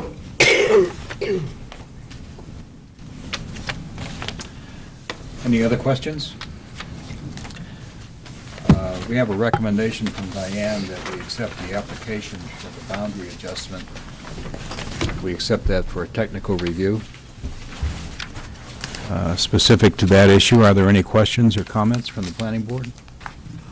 What would the technical review committee be doing relative to a boundary line adjustment? It's accepted for technical review. It's not, that doesn't necessarily mean you're going to set up a technical review Better committee. question, would there be a reason why we couldn't vote on the boundary line adjustment this evening? Is there a planning reason or a technical reason? None that I know of. There's none that I know of either. It meets the requirements. Other than the fact that Well, if you approve the subdivision, the lot line adjustment now, and then for whatever reason, I'm not saying, taking the extreme, you don't approve the subdivision, does that mean the lot lines are they sort of go hand in hand? they go hand in hand. I would say we should probably not take action at this point, because part of the reason for the adjustment, from what I understand, was to meet the requirements for upland and hydric A and hydric B soils, and that may be subject to change based on whatever our wetland scientist sees out in the field, or it may not be. But I think maybe it might be premature to take that on without getting input from the wetland scientist. That's my opinion. All right, I'll make the motion. make a motion. That we accept the application for the boundary line adjustment for lots requested by the Bossinger 2006 Family Trust, Elliot and Sandra Bossinger trustees. Tax map R4, lot 57-9, Dave and Linda Dodds, Jacqueline Burge, and tax map R4, lot 57-6 in the R1 zone. Proposes to revise the lot line between tax maps R4, lot 57-9, and tax map R4, lot 57-6. Lot 57-9 will increase in size from 10.009 acres to 14.73 acres, while lot 57-6 will decrease in size from 17.47 acres to plus or minus to 12.75 acres plus or minus, and subject for technical review. There's a motion, is there a second? I'll second it. Second by Chet. Any further discussion? All in favor, please say aye. Aye. Opposed? Abstentions? No? Okay, that's accepted. The second is a recommendation from Diane that we accept the application for a major subdivision to be subject to technical review and subject to a wetlands scientist review and a review of the application by the town engineer, Farwell Engineering Services. Are there any discussion on this application? Would that include the waivers? No. No, we're just going to accept the application at this point. I'd just like to clarify, the review by Tobin Farrell will have a drainage analysis? Okay. There have been drainage calculations submitted, and that will be part of his review. Also, the amount quoted here includes the hiring of a wetland scientist who would be acting as a sub-consultant to Mr. Farwell, So that's an all-in price? that's correct. Okay. That would be relative to boundary identification and confirmation. The wetland scientist review. Confirmation of the Of the wetlands wetland boundary. boundaries, okay. Okay. Yes, sir. I think also the planning department did look into competitive prices on the engineering review. That's correct. And we're still recommending. Have you reported that to the board?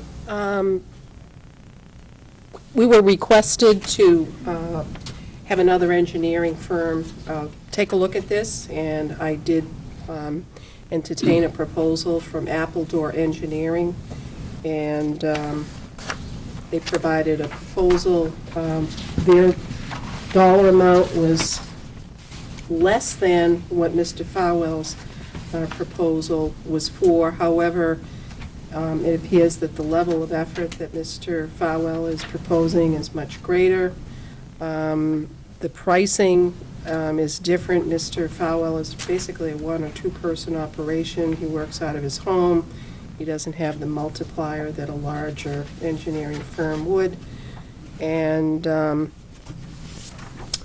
his overall cost was $90 per hour, and the Appledore cost was, for a similar level engineer, was $110 per hour. And given my review of the proposal, it appears that what is being proposed by Powell Engineering is more in line with the comprehensive review that we're expecting as part of this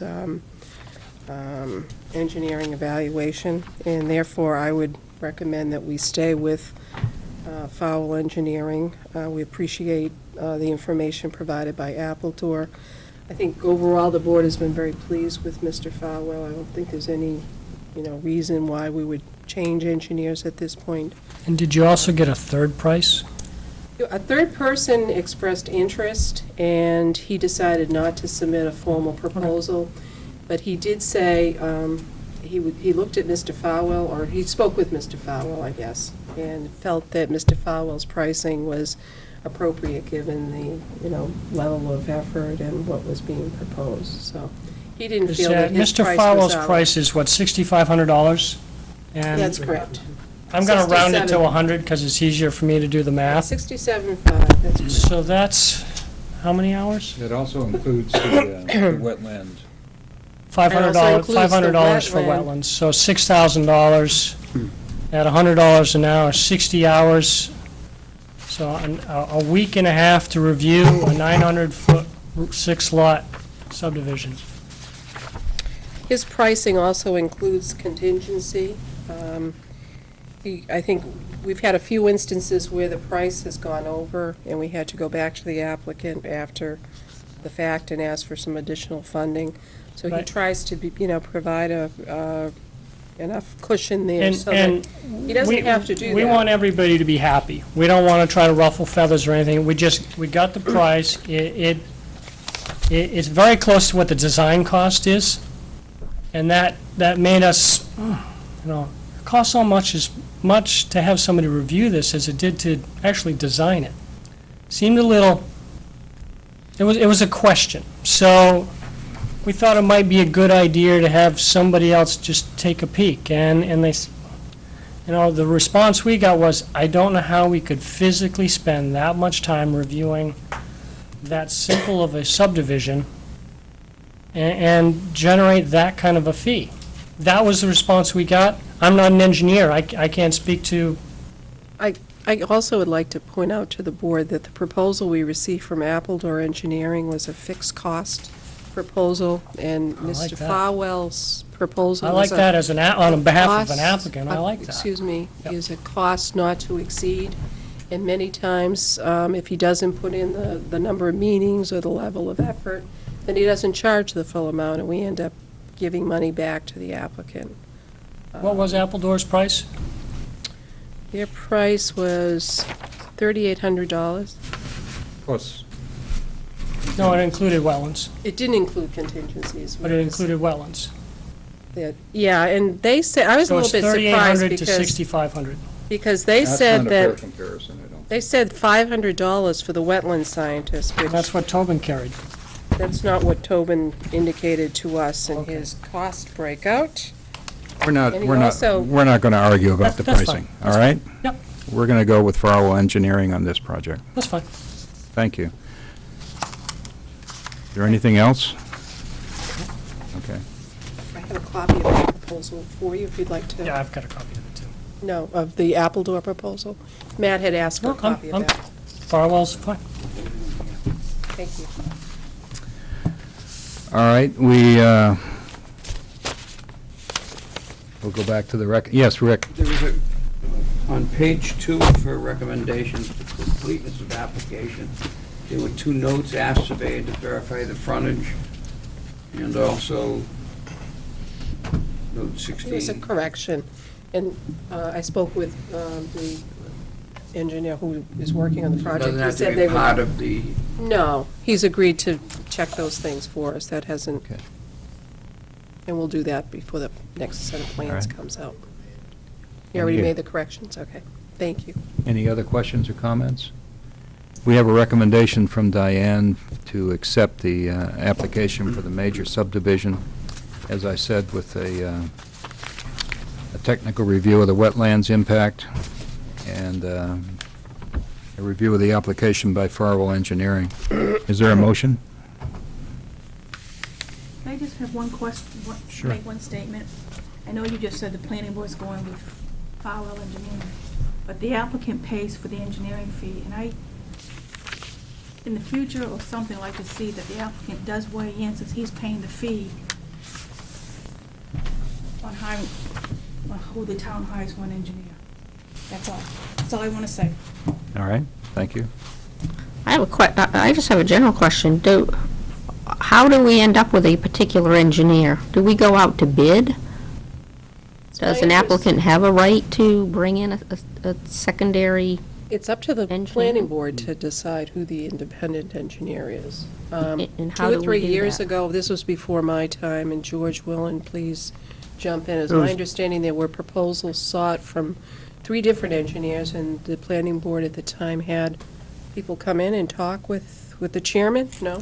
No, I mean, we had, my recollection is that there was generally 2 or 3 firms that we went to based on the kind of application that was before us. And I'm trying to think of, for instance, maybe I shouldn't, X consultant is better at commercial site plan reviews versus subdivision reviews.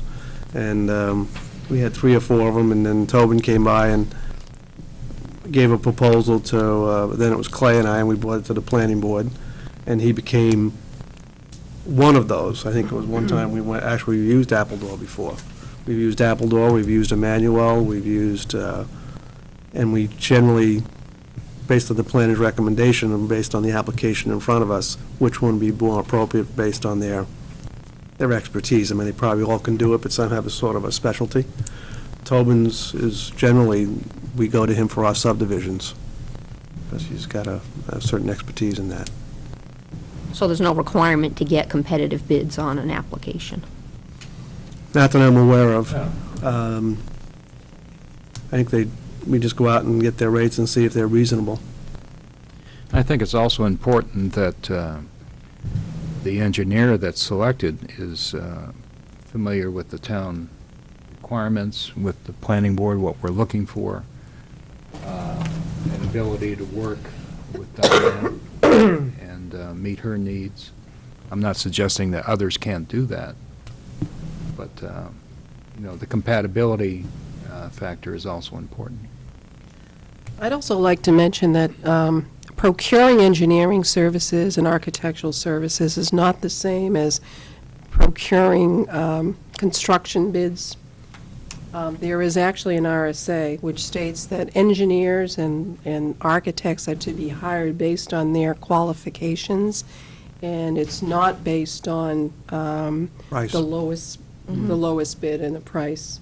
And there's actually an RSA that stipulates that. And Actually, surveyors have done that way too, I think. for instance, a state contract, they go out once a year and they get competitive proposals from different entities, and they go through a 2-step process where the first cut is based on qualifications, and they have a list of qualified engineers.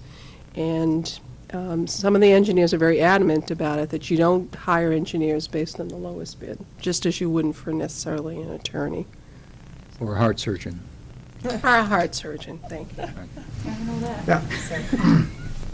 This might go far. I mean, we could, I'm saying that the planning board right now probably periodically should go out and solicit I don't think we've done it in a while. I mean, I don't know how. When was this time when you did it? You and Clay did it?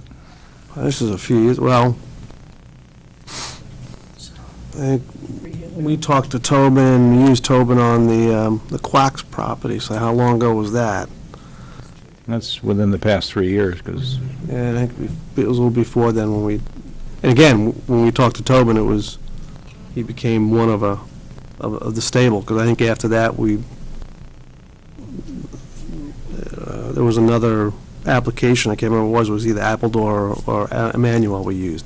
I guess what I'm trying to say is, A, we should have a number of them, it should only be one, because each one has their own specialty, so to speak. And maybe what we should do is, ask Diane to go out and solicit. We can see the bids based on quals and have a number of them available. And that way, to put it out to bid for every application would take a little time and effort. Yeah, that's not going to be productive. I just, again, want to state that in Tobin's case, he works out of his house. He doesn't have the overhead that a larger engineering firm would have. And he's local. He understands our ordinance, our process, our procedures. And, I guess, And you need, we've been very satisfied with you need a this. number of them, because sometimes we've had an engineer that would normally work for us be representing the applicant, so you can't use them. So you need several so that you can have that flexibility. Well, maybe Diane and I can take on that project. We'll add it to the list. Do that. We'll put it on the list, right? Okay. But for this application, we'll stay with Farwell Engineering. So going back on the recommendation number 2. You wanted a motion? I wanted a motion to accept the application with the 2 provisos that Diane has put in there. Technical review of the wetlands and a review by Farwell Engineering. Is there a motion to accept? Sure. I'll make a motion to accept as the recommendations per the town planner. Do you want me to read 1 and 2 and 3, Yes, I think that Want me would to read it or just say according to the chart? I think it would be good if you read it into the record. It is recommended that the application for the boundary adjustment be accepted for technical review. We already did the boundary adjustment. This is the second. Yeah, there's a second one, sorry, strike that. I make the motion to recommend that the application for major subdivision be accepted for technical review, subject to a technical review of wetlands impacts by a qualified wetland scientist to advise the planning board on measures to be taken during construction and development to minimize and mitigate any wetlands impacts. Review of the application by Farwell Engineer Services LLC and advance payment of the engineering review fee of $6,750 prior to scheduling the subdivision for review by the Technical Review Committee. Okay, thank you. You're welcome. Is there a second? I'll second that. Second by Chet. Peter? Part of the discussion, the request that we, We'll have to set up a technical review committee. well, no, I wanted to request that we itemize the fact that the wetland scientist fee is included in the $6,750. Amend the motion to read that the wetland scientist fee Okay. is included in that $6,750. Okay. Move the amendment. And is that a not to exceed, or we don't know that? Well, he has a proposal and it's not to exceed, it is. Okay. That's how Farwell bills us, and that's the terms of our agreement with him. All right. It's not a low bid, a fixed bid contract.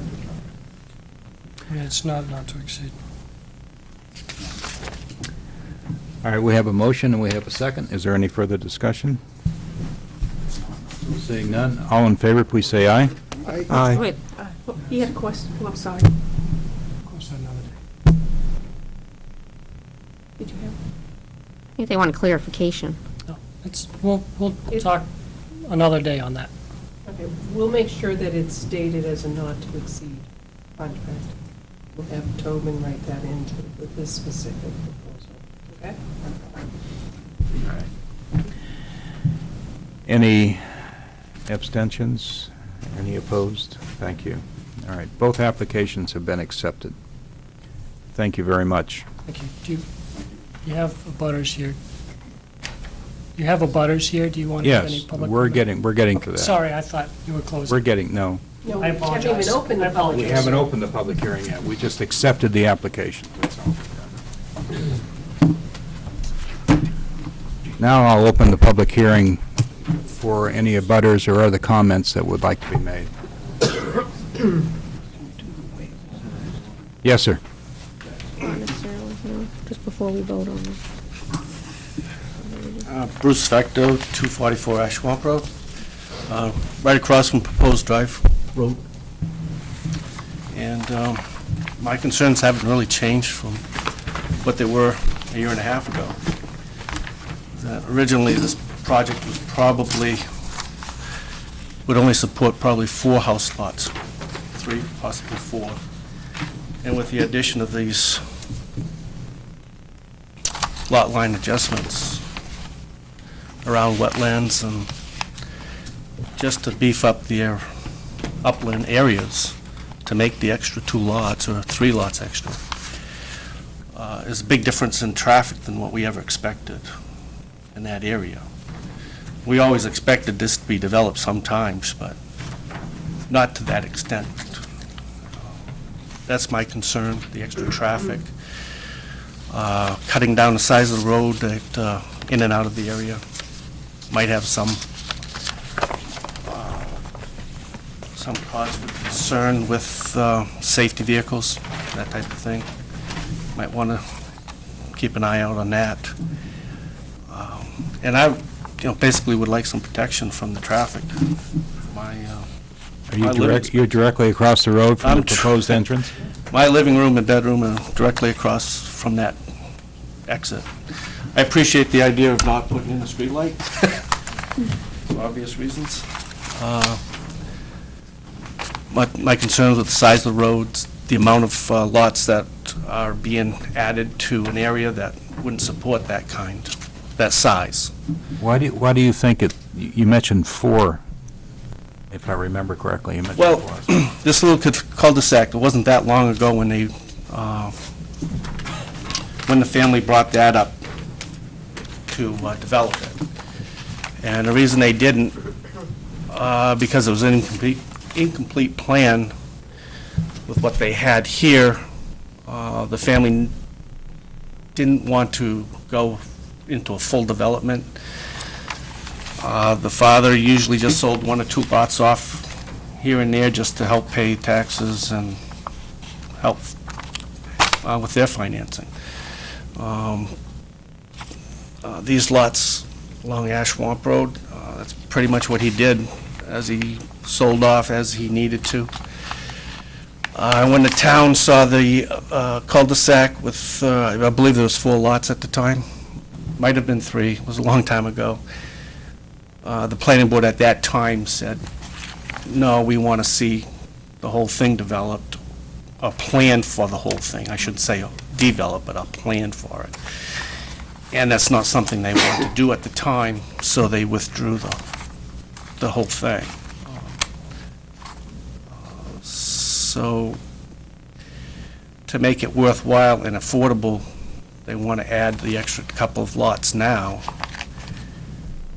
at the expense of the more traffic coming out of that little road and in front of my house, basically. Thank you. Good, thank you very much. I have a question, John. Yes, I'm sorry. So the land that you're referencing along Ash Swamp Road adjacent to the subject parcel, that had also been Dodd land? I'm sorry? That had also been part of the farm? Yes. It appears to me that those lots are less than 2 acres. Would that be a correct statement? I don't know how large your property is. I think they're pretty close to 2 acres. A couple of them are smaller than 2 acres that were, this lot here was sold off quite a few years back, probably before there was a size. And all the way over to, in front of Raymond Lane, I believe, older people would recognize the house as Howdy Pease's home. I know that, that was part of that at one time. I'm not sure about anything further than that. My history doesn't go back that far. But the other 3 lots in between were from the farm. Thank you. Thank you. Thank you. Any other public comments on this application? Oh, all right, thank you. I'll close the public comment period. So we need to set up a technical review committee. And I'm looking for volunteers.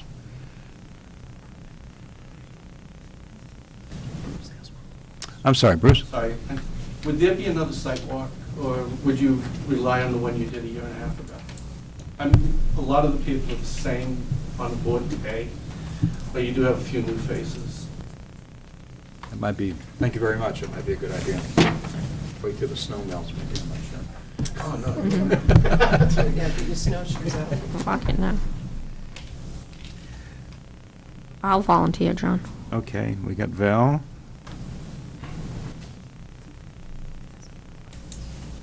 Anybody else? We don't, yeah. All right, Peter? And I'll join. You could be on vacation. Well, Peter can handle it. Before you got Yeah, that's true, I will be gone, so maybe I need a substitute, find somebody. And Mr. Pecto suggested another site walk. Are there any comments on that? That might be a good idea. We do have some new faces. In fact, I think I may have missed the site walk of a year and a half ago for some reason. I missed it too. I don't think so. I think you were there. Oh, no, maybe not. I wasn't on that sidewalk. No, you weren't. What would be the advantage of the sidewalk? Well, the advantage would be people who hadn't been on it, like Janice and like... Yeah, I would be a proponent of a site walk. Yeah. I'm going to be on the technical review committee. I haven't seen the property. Yeah. I think we should do that. Not in the winter. I'm wondering if, we could postpone it a few weeks and hopefully get some spring thawing, so that we can see some wetlands perhaps. May I suggest you may want the engineer review back before you do Yeah. your sidewalk? Yeah. Yeah. Or I was gonna suggest you may wanna do the site walk with the wetland scientists, so that we could all have a sense of, That would be good. we used to do that in Yeah. Merrimack. Okay. That would make it probably sometime in April or May, wouldn't it? No, Maybe in 2 weeks. right. The problem is if the ground is frozen, you're not gonna see the wetlands Covered with snow. and covered with snow. Well, I'm a proponent of doing the site walk off to the technical review committee. Have the technical review committee meet after, we get the engineering reports back and then do the site walk. But at the same time, I don't feel like I need to actually physically look at a wetland. I would be relying on the town's consultant through Tobin to show me on a plan where those wetlands are and then how the lots lay out relative to them, and particularly for the setbacks.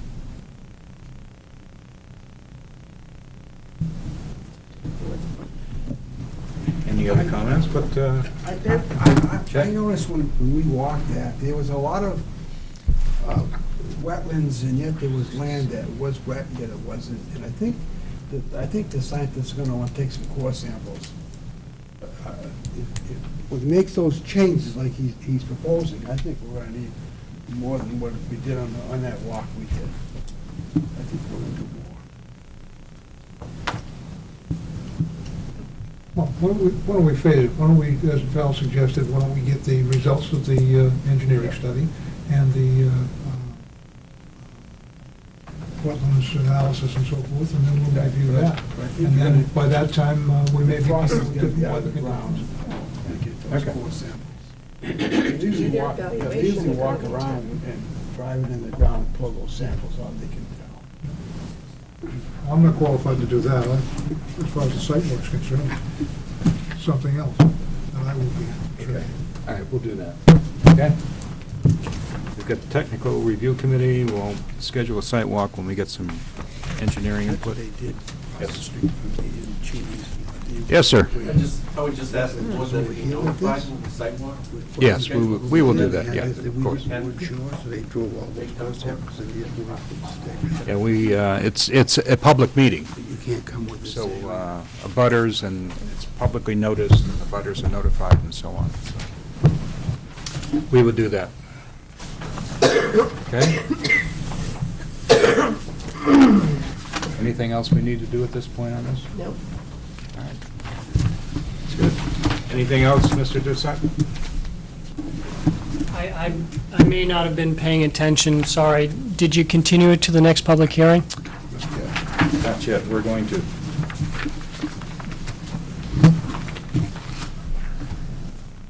Does that require a motion?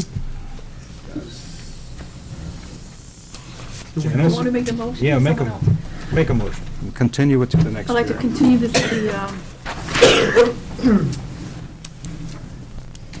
subdivision that was requested by the Bossinger 2006 Family Trust, Elliot and Sandra Bossinger, trustees at tax map R4 lot 57/9, David and Linda Dodds and Jacqueline BERG at tax map R4 lot tax map? 57. Okay, I dropped the line, sorry. 57-9 and tax map R4 lot 57-6. And subsequently created a 6-lot subdivision on the newly created lot 57.9. The 57/9 will increase in size from one, do you want me to finish reading or just? Don't need that part. Okay. Will increase in size from 10.09 acres to 14.730 acres, while lot 57/6 will decrease in size from 1747 acres plus minus to 12.75 acres minus plus. Lot 57-9 will then be subdivided to 6 conforming lots. The full application is available to view, okay, we don't have to do that one. I'd like to have that continue to the next meeting, and I'll give that to Erica, so she has all that technical lots. Is there a second for the motion? What's the date of the next meeting? Is it March 17th? Or is it the It is, Yeah, I don't have it down because I'm not here. yes, it was the 17th. 17th, March 17th. St. Patty's Day. Okay, and that's part of your motion? Continue to March Continue 17th. it, yeah, to the next business meeting, Okay. which is March 17th. Second. There's a second. Any further discussion? Just have a question. Do you have any idea how long it's going to take follows and I continue? have no idea. Might have a bearing on when it's Rick And it Rumpke. may, the wetland scientists may have some reservations. Oh, no. Yeah, it may not be the right time of year. Okay. I will not be attending that meeting, as I let you know before, March 14th or 17th, I'll be out of town. Any other discussion? It's been moved and seconded. Is there no further discussion? All in favor, please say aye. Aye. Opposed? Let's continue for the next meeting. Thank you. Thank you.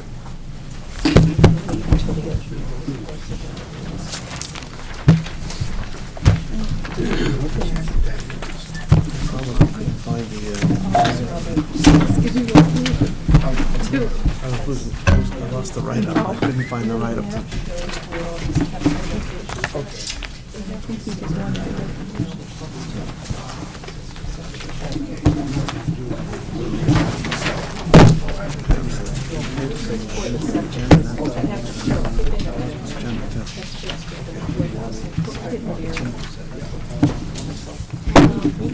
Well, they'll go back to if there's any discussion of this and see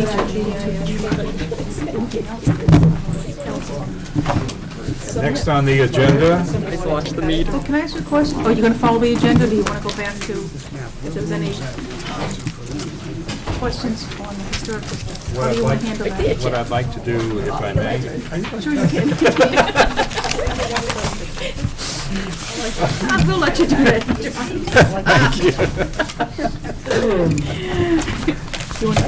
I'm not home now, so I hope I can do things. I know she is. that's watching. What I'd like to do is finish the last item on the agenda, which is the adoption of the rules of procedure. And then we'll go back and discuss the historic district draft ordinance, if that's all right with everybody? Good. Hearing no objections. Janice? No, it's not. Okay. I knew I liked your wife for some reason.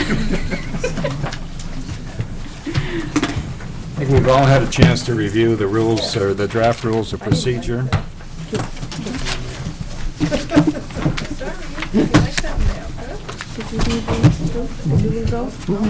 Yeah, that's a good idea. Just to give you context. Maybe I can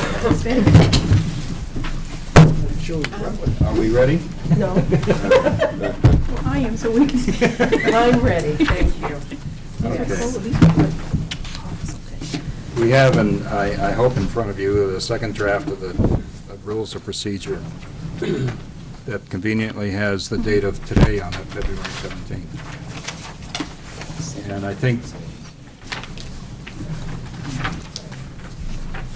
I think Diane has received further input on changes from members of the planning board, and they all should be incorporated in here, and They're not incorporated. they're not incorporated. On the second draft. Not in the second draft, no. Right. I think that's what John just said, though. Oh, I thought you had them Not all the in. not the second iteration of changes. Oh. This is the second draft, official draft for the board. Oh, Yeah. okay. We need to do a third draft. With the changes that Val's. Right, And and Diane. Valerie had some very good points, and I think we could just amend the second draft and then vote tonight. Sure, that's what I, Peter, did you have some other changes No, too? no, I was ready to bring up Val's changes. Okay. Anything- I tried no, to. I didn't get, all right, that's fine. You That's didn't all get right. these? No. Don't, Would you like me to do it? She made some very valid. all right, why don't we quickly run through those? All right. Then, I have a marked up copy, Diane. Do you want me to? Yeah, would you like to do the honors with that? On page 1, members, delete A at the end of the paragraph. Okay. okay, On alternates, last sentence, put a period after regular members. Yep. And then add,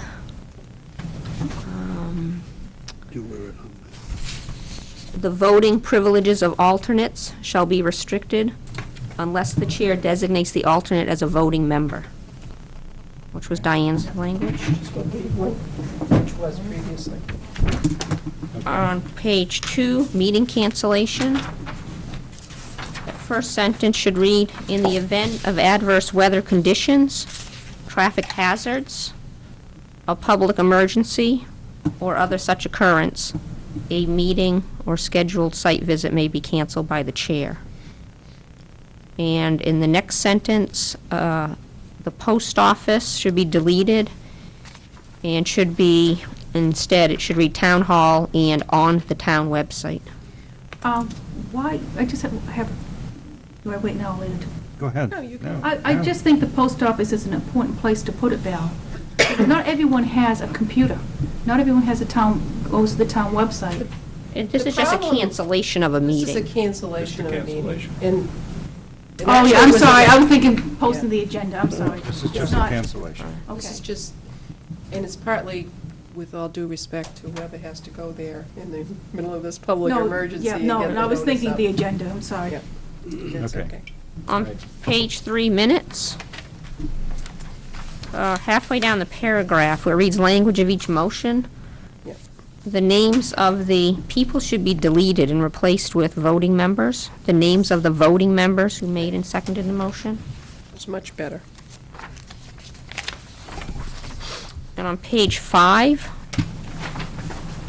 insert public before meeting, so that would read, with legal counsel are not considered public meetings.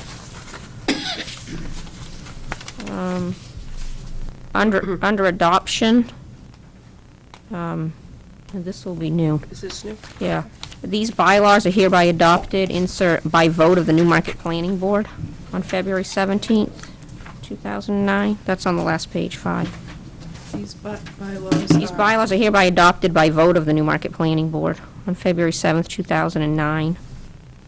And then just a general comment, we have bylaws in here on under amendment and adoption, Oh, yet the name of the shouldn't- document is You're right. Rules of Procedure. So I would also would like to see the bylaws replaced with the terminology Rules of Procedure. Very good. I found one other.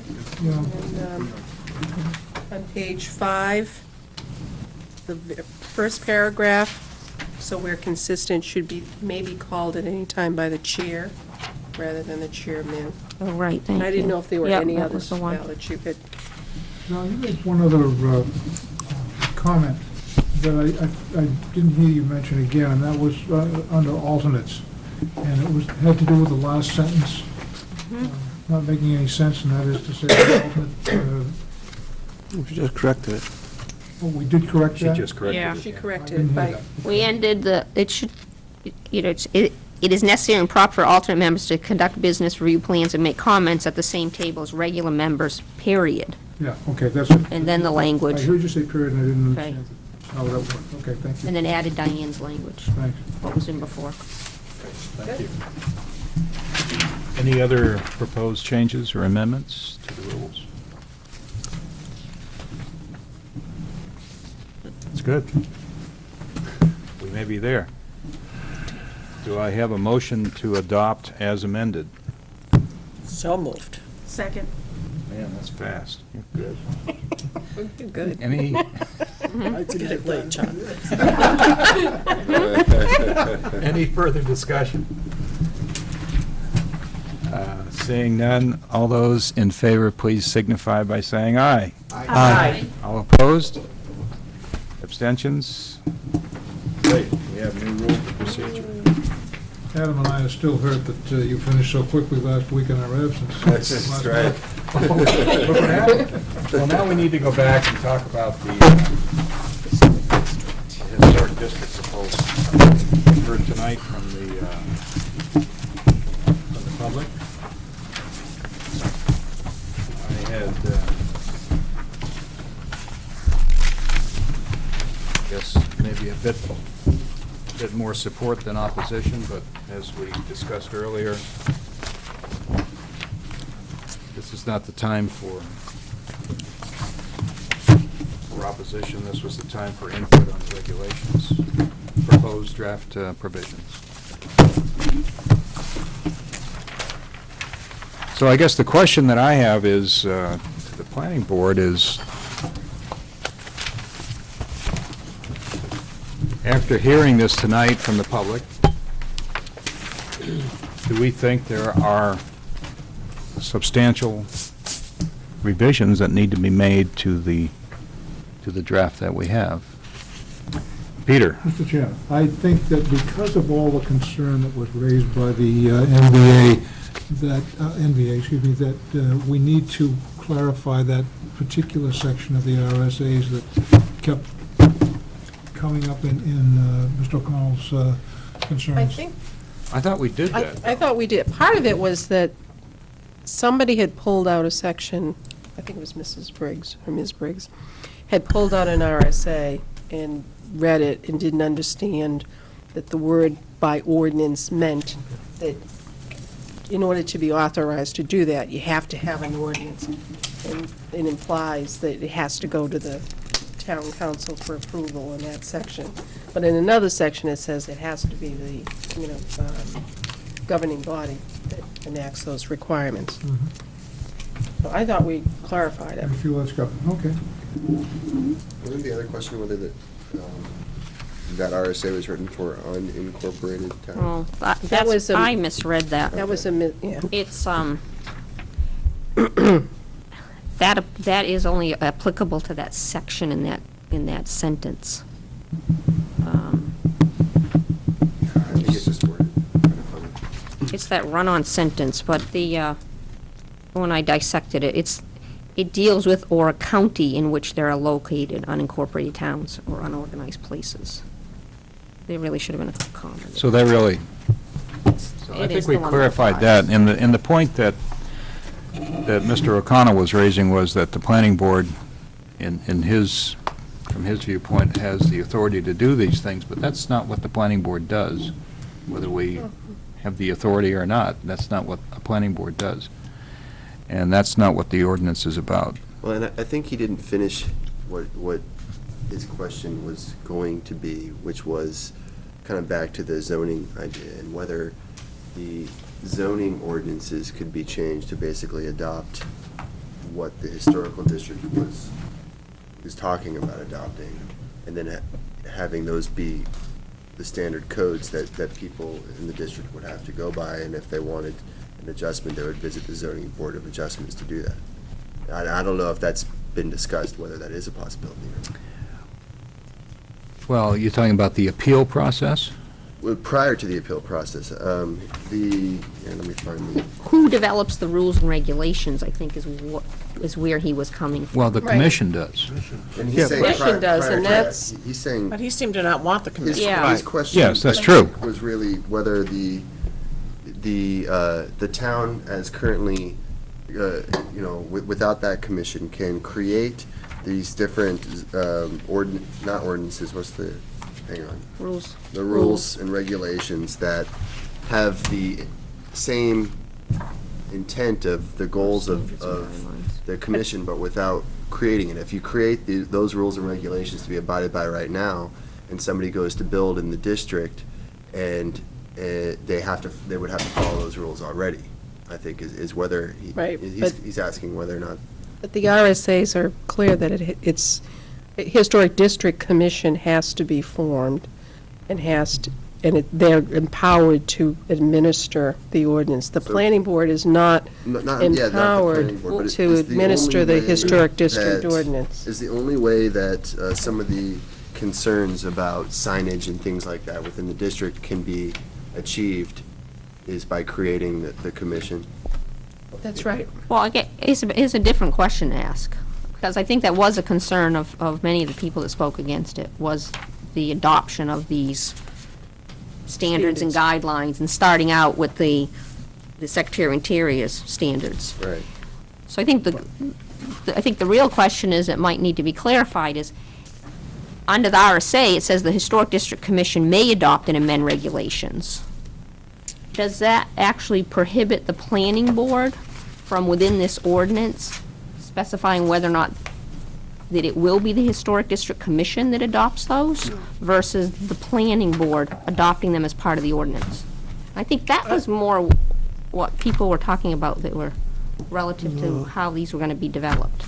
If it still is the state law empowers the Historic District Commission to adopt their own rules and regulations. And if they do, May. does this come through the council? I mean, no. The council, nothing to do with saying. No. those- They can do it those after fit the having town a of public Newmarket? hearing. We create the commission, the ordinance creates the commission, and the commission develops their. Can I ask the question a different It way? says they may, they Yeah, don't it's- have to, right, but that's they what I'm may. saying, because the planning board could be the one that develops them within the ordinance, just as we're inserting these, the Department of Interior. And I think that's what that's what they were, Well, we that's what I was talked about hearing. that. People want to know what they are up front. Right, we talked about that we've early on, decided though. that, If you yeah. remember, I think we discussed that the planning board should not have an ordinance that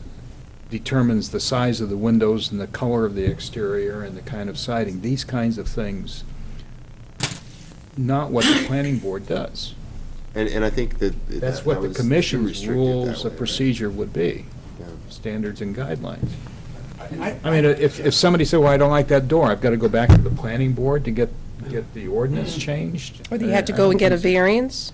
Or to go to the That's not- ZBA to Would you get go to a... the zoning board to get a variance? Administratively, that's very difficult. I think they were kind of afraid of this commission. Right. I think if they knew. I understand that. what I the agree with commission you. was going I to- agree But with they you. should understand that they're gonna have two members, the housing owners are gonna have two members on I that mean, I don't blame commission. them. I would want to know what the Yeah, rules and and regulations were. I would have the wasn't same there. concerns too. If But I were it's- told that I couldn't replace an existing window like this one with an energy-efficient window, maybe all these windows are rotted out, and I gotta replace windows, I gotta put back wooden windows, when the state of the art today is something highly Yeah.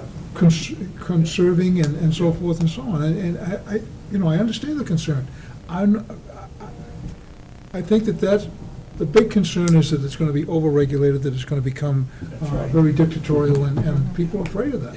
Yeah, Yes, they are. because they've heard it in the past. I don't know how you legislate against that or keep it out. If they could but- see it before it was voted on, I think they would feel better. I mean, But they- we're doing odd functions. But that's already. not the function of the No, I planning know, board but to if- do if that. this commission could have that done beforehand, I think, then coming forward to us, and I think. Could any of their rules or procedures, if they create the rules and procedures, just like we have to do, could they bring them either to us or to the town council for adoption or an approval after a public hearing? They're not adopted by the town. They write their own rules. They write their own rules. But That's then- what the then state that's law. very scary. I agree with people. Wait a minute, if I can back up a minute. But that's what, The state law, the powers and duties of the Historic District Commission under the state law, so I'm at 674-46A, 2. The Historic District Commission may adopt and amend regulations in the manner provided in RSA 675-6, which is all that public hearing. right, which, Okay, so I think what I kept hearing tonight is that would it be better for the planning board to adopt and amend the regulations? And we would be doing that directly through the ordinance. As we are here now, we've adopted this, or we're proposing to adopt the interior standards, Secretary of Interior Yeah, standards. remember, those are an interim measure until, And I think we Commissioner. decided that doing that would restrict flexibility in the future, right? Just to go back to the process, if the board is indeed approved by the makeup of the board is indeed approved by the town council, there is plenty of room. There are only two members, there's only one member from the Heritage Advisory That's right. area. Yeah. The rest of the members are the residents That's right. themselves and the business owners. Property owners. There's four of the seven right there. It's the membership that's gonna control this, and That's right. these people have that authority to put somebody in there that's gonna fight for that. or, The Democratic I'll be the Party. representative of those who have Or oppose it. concerns. That's why I wanted two on the homeowners. Yeah. But again, your problem is getting people to run for the position. Absolutely. Well, let's step back a second, and you probably, I apologize, I haven't been a part of this, so maybe you've answered some of these questions. But first of all, which comes first? Establishing a historic overlay district or establishing a historic commission, or do they both have to be done? They have to have them at the same time. You do? By RSA? Okay, I just wanted to verify that, because that's part of what Adam and everybody else is asking. So to have a historic overlay district, you need to have an historic commission. Yes. Or the Heritage Commission. So it Right, has to have a commission To to administer administer it. All right, that's fine. Heritage, The Heritage Commission. Advisory Commission. No, not advisory. It could be. The RSA says that you could authorize the Advisory Heritage Commission to Correct. serve that. So to answer Adam's and Jerry's question, yes, it appears that there's another layer here, and in order to have a historic district overlay, we need a commission to administer it. That, and I can understand some of the issues here, because we don't have separate commissions to do a wetland overlay district Right. or an aquifer overlay district, because anything that would affect those districts would normally come before the planning board. Yes. Issues that affect the historic overlay district, such as changing your windows or exterior of the building, if it's one building, would never get to this board. And that's what I, It's not what this board's supposed to do. So that's why you need a not separate authorized commission to view to those. look at it. We're not Right. authorized to review single-family Okay. housing permits. Now, Right. I have a question is if we have a historic commission, then why do we still need an advisory commission? I think there's, The why, role of the Advisory Heritage Commission is broader. They do public education, they can put together walking tours, they can, I mean, they have a broader range of things that they can do. They can do an inventory, townwide inventory of structures. They can put on education programs about the historic, whereas this commission would only be the the Historic commission District Commission would only be would focusing only on this be ordinance. focusing on this ordinance. And not outside the district. Correct, only within Not what's townwide. inside the district. I have to say that as a residential or commercial building owner within the district, I'm far more comfortable being represented by the Historical District Commission than I am being represented, or at least being advised or influenced by people who are solely interested in their own agenda, which I see as the Historic Advisory Commission. Very, very knowledgeable, very, very worthwhile and so forth. That, it's not to demean them in any way, but as an owner, I'm better off, I'm better served with Chad, who is also an owner, and myself, if I got enough time and energy to do it, to become a member of this commission, and then maybe a couple of residential people as well. I think then you have a far better balance than you do even at this time. I think it gets the homeowners and the businesses to work together. That's the way I see it. It might have that effect.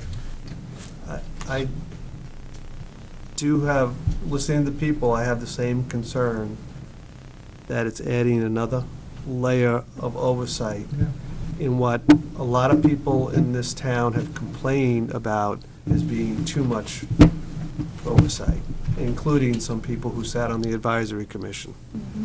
Because we already have. That was a question that was asked of Val and I when we went at candidates night. Do you think there is too much? It was asked by someone who sat on the advisory commission. So I think that is a deep concern and should be considered by us as well as the town council. I also agree that I think we ought to take a hard look at using the 36 CFR. I hear what you say, John, that it's an interim measure, but there's nothing in here that says it's an interim measure or puts a sunset clause on it. If you wanted to make an interim measure, that you can only use this for a year, and the Historic Commission within a year has to establish their own rules that then get public hearing. I haven't looked at these standards in the CFR, but if they are restrictive and nobody takes that effort, or we can't get the commission to get going well enough, they're out there, that's what people are gonna be gauged against, and I think that's not fair. That's up to the council to decide, isn't it? No. We're gonna be recommending. I think George makes a very good point, that we should have a sunset provision on it. Right. Really? And make you it know, clear that it's I've- an interim rule. Well, what if you plan it and you can't get 7 members? Those 6 months, you can't get people to do it. Then You're on the town then- council. Then you shouldn't have And a I think historic the overlay intent commission. was that- Shouldn't- Exactly. it's- First of all, I agree with George. I said up front several months ago that we were, in fact, we were discussing the apartment house that's up on Spring Street. And I said, were that in the historic district, they would have to go to a third level of approval, Right. because they had gone to the ZBA, they're in front of the planning board, and then they would have to, of course, that particular building is not in the district, but I agree with you. And I personally expressed that concern several months ago when we started taking up this issue. But let's remember what our task is here. Our task is to respond to the town council and pull together a draft ordinance that they can consider. I was asked the question last Friday, well, could the planning board just say no to the town council? No, we don't want to do that. I don't know that the planning board could or should do that. Could we?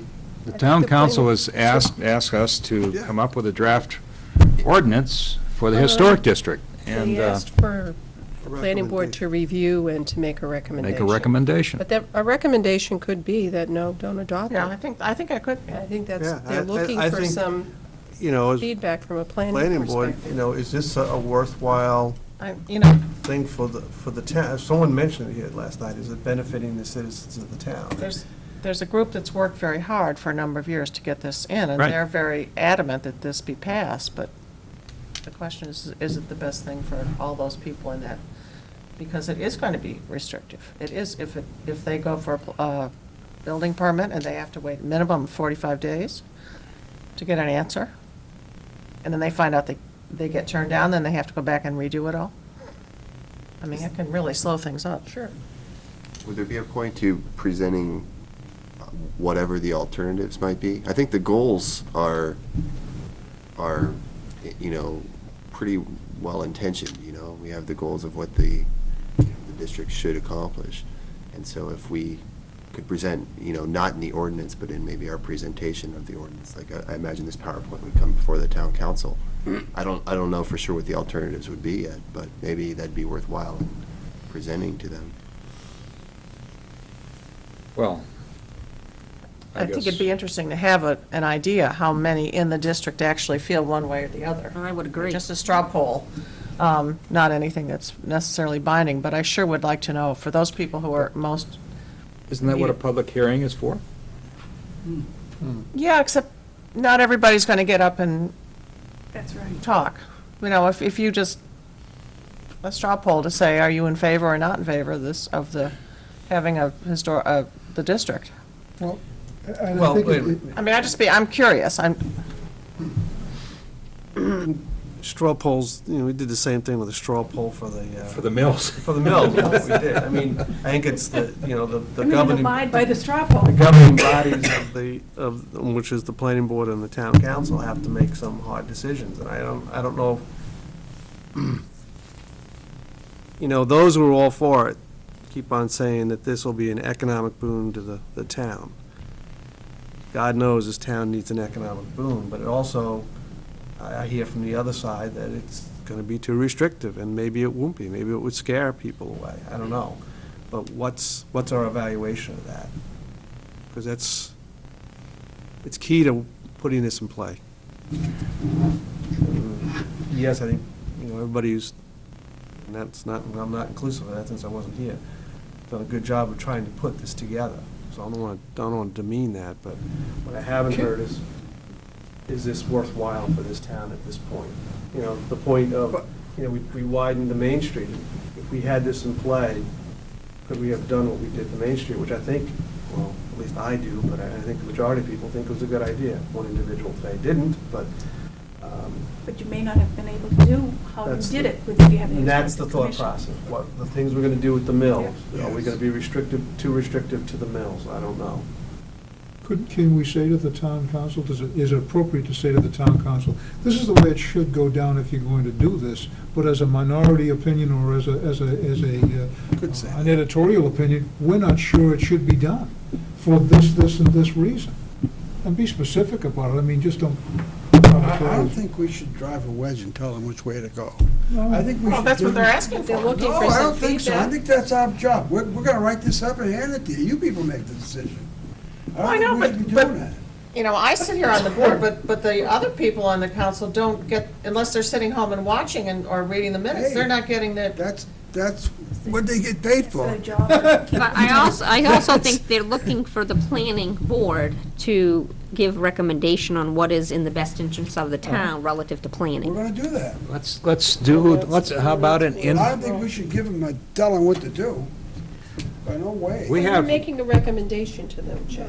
They don't have to follow your recommendation. You just say this This is what I said earlier, the town council can reject it, can they do whatever, can but approve the- it, they can send it back, But a number of different things. They're going to, the planning board as the experts in this to say, what is your best recommendation for this idea? But maybe, would you like to do an informal straw poll here, whether we send this forward or not? You mean forward as? Tonight. We've got basically, Oh. got something here that's Yeah, I don't care.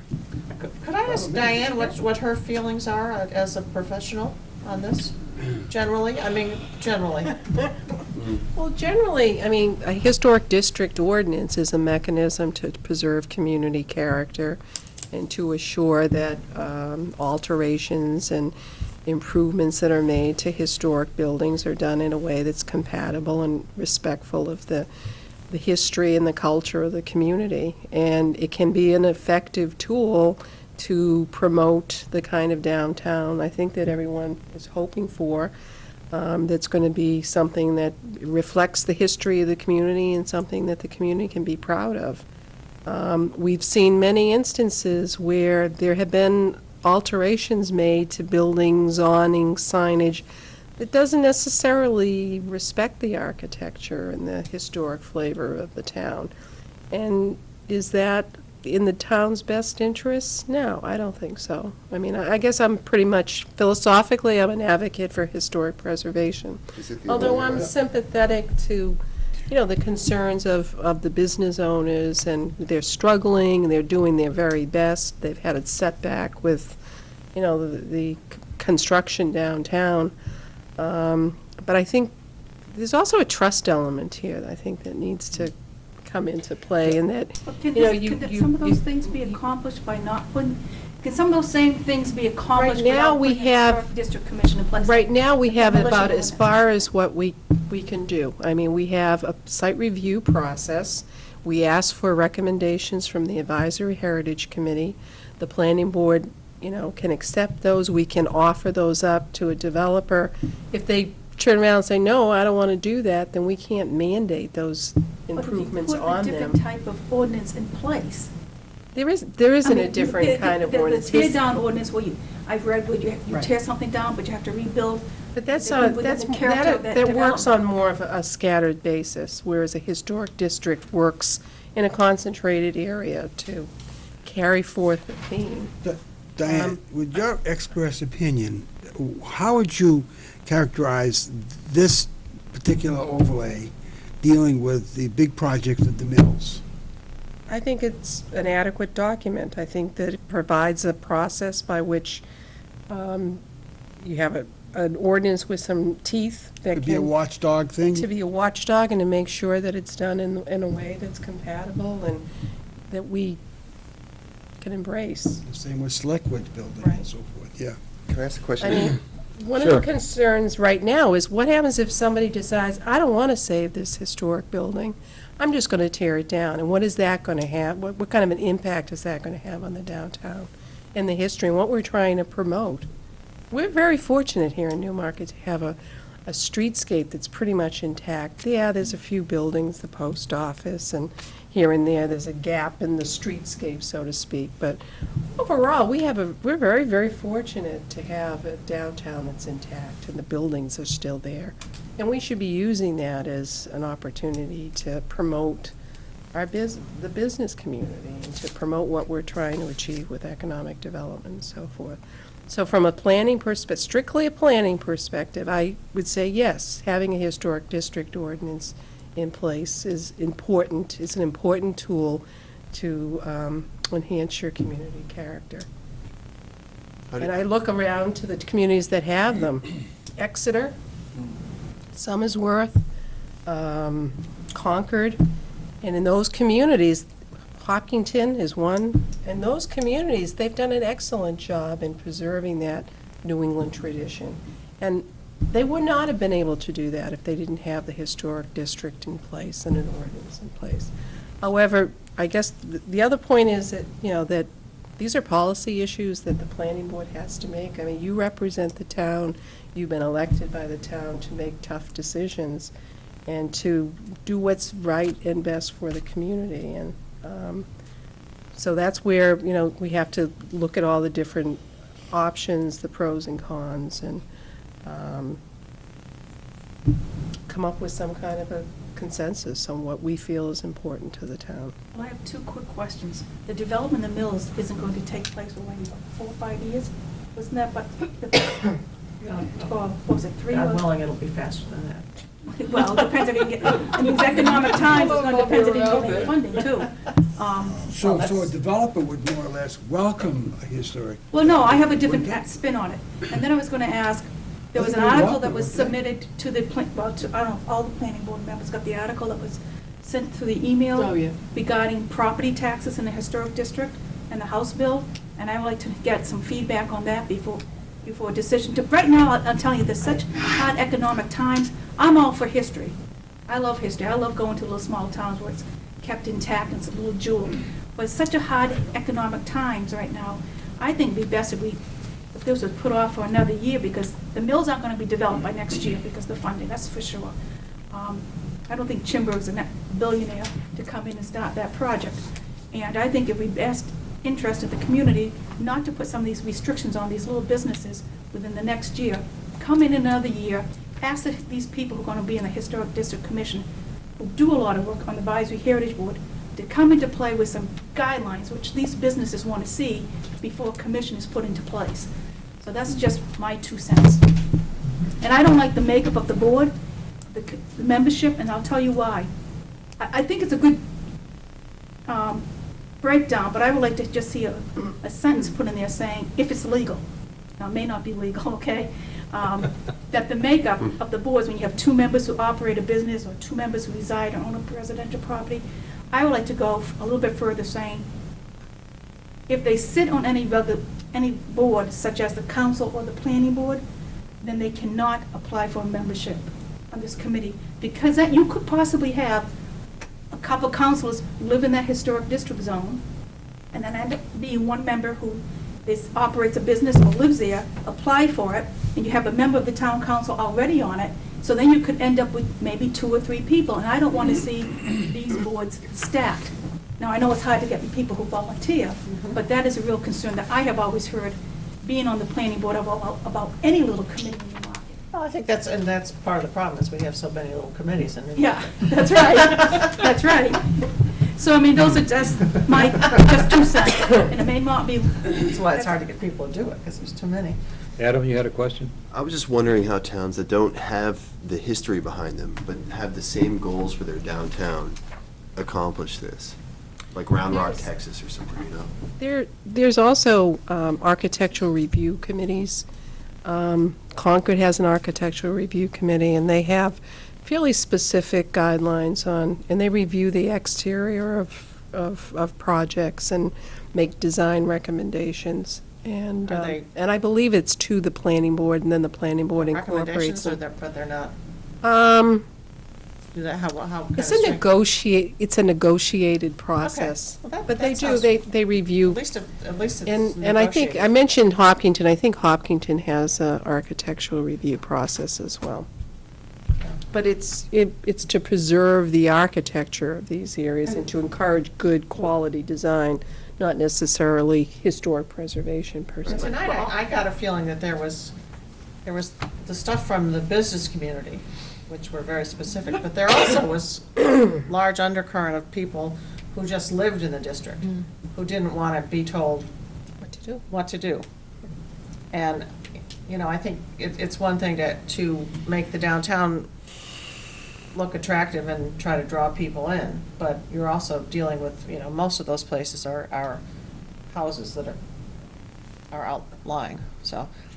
That have substantially changed through time.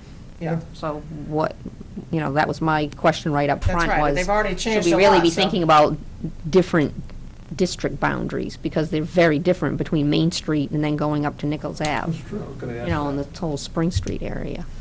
Then the other question comes up as far as, you know, how to implement some of the goals that people are looking for over this district. Do you do it just through other zoning mechanisms, such as like in Freeport, with, you know, with more specific signage requirements in certain sections and certain districts of the town? So that I can definitely see that on Main Street, have better signage requirements or regulations. The demolition ordinances, is there an architectural review ordinance for a specific, you know, zone in town?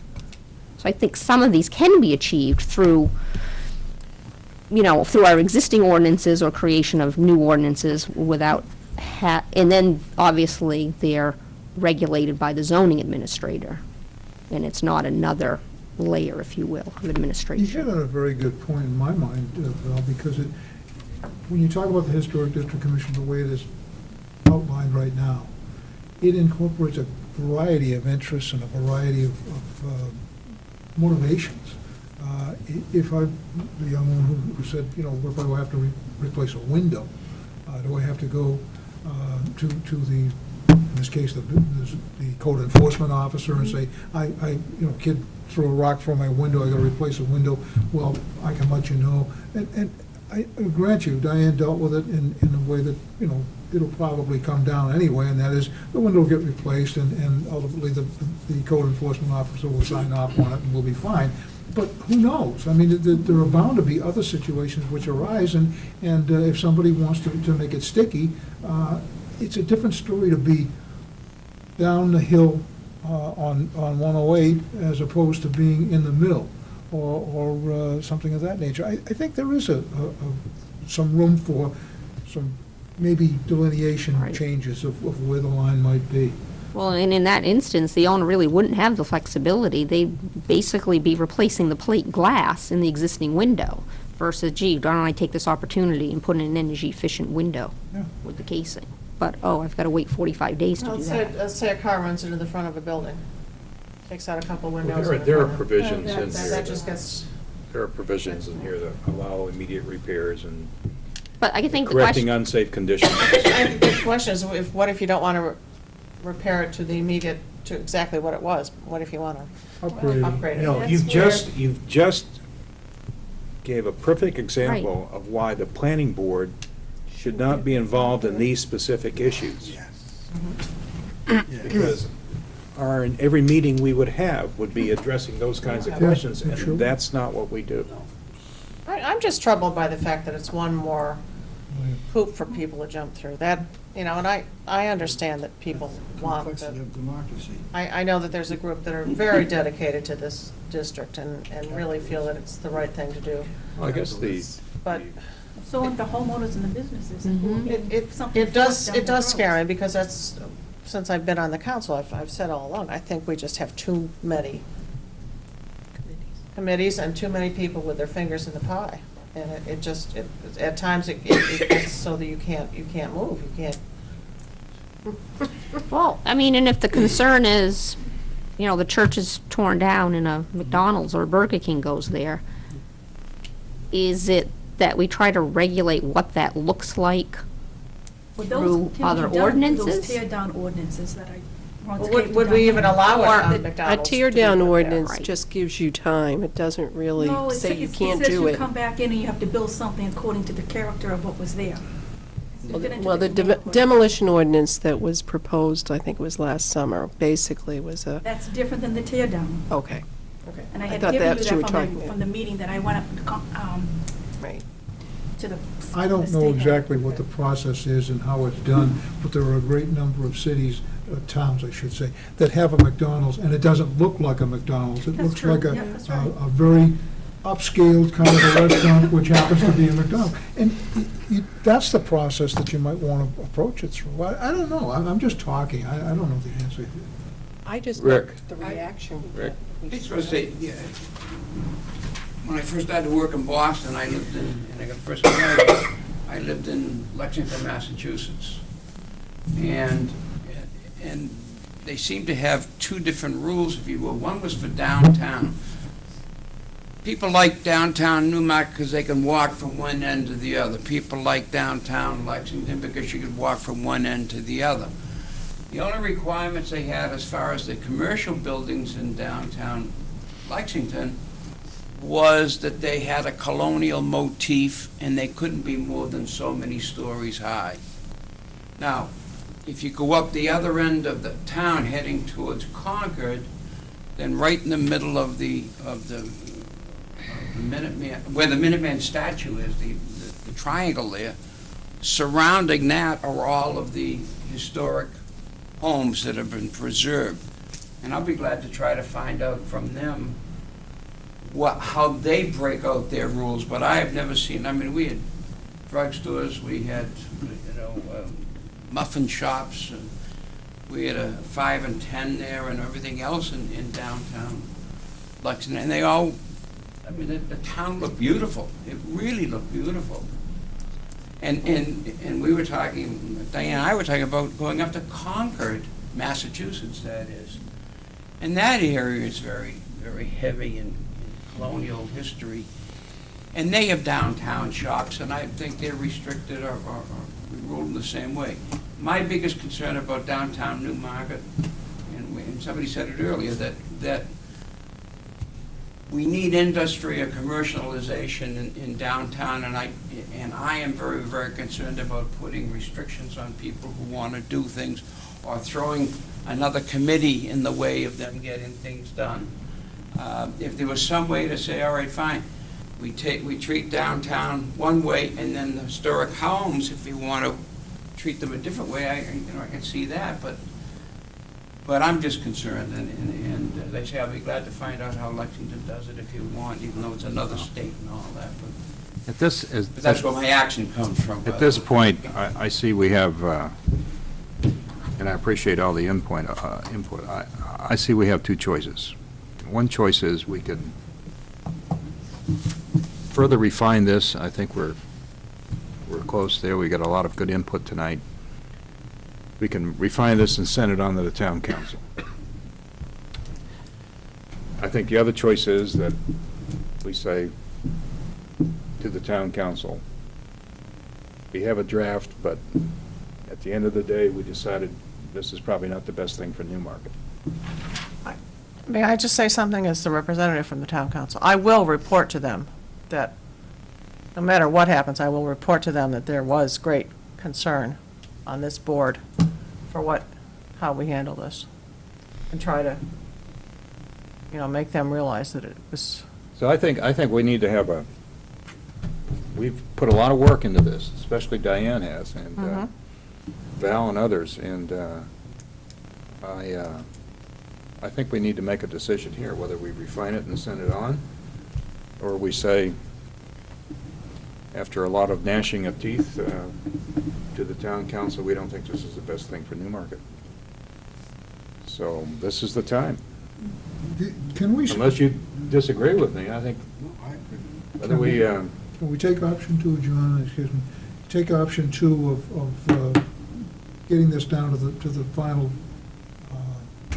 wording and so forth and so on. Submit it, and also include a text which says many of the things which we've discussed here tonight. Yeah, we could, but I sense a lot of resistance on the board here about sending this forward, whether it's refined further or not. Well, I guess what I'm saying is. And I'm talking about an up or down. Do we do it or not do it?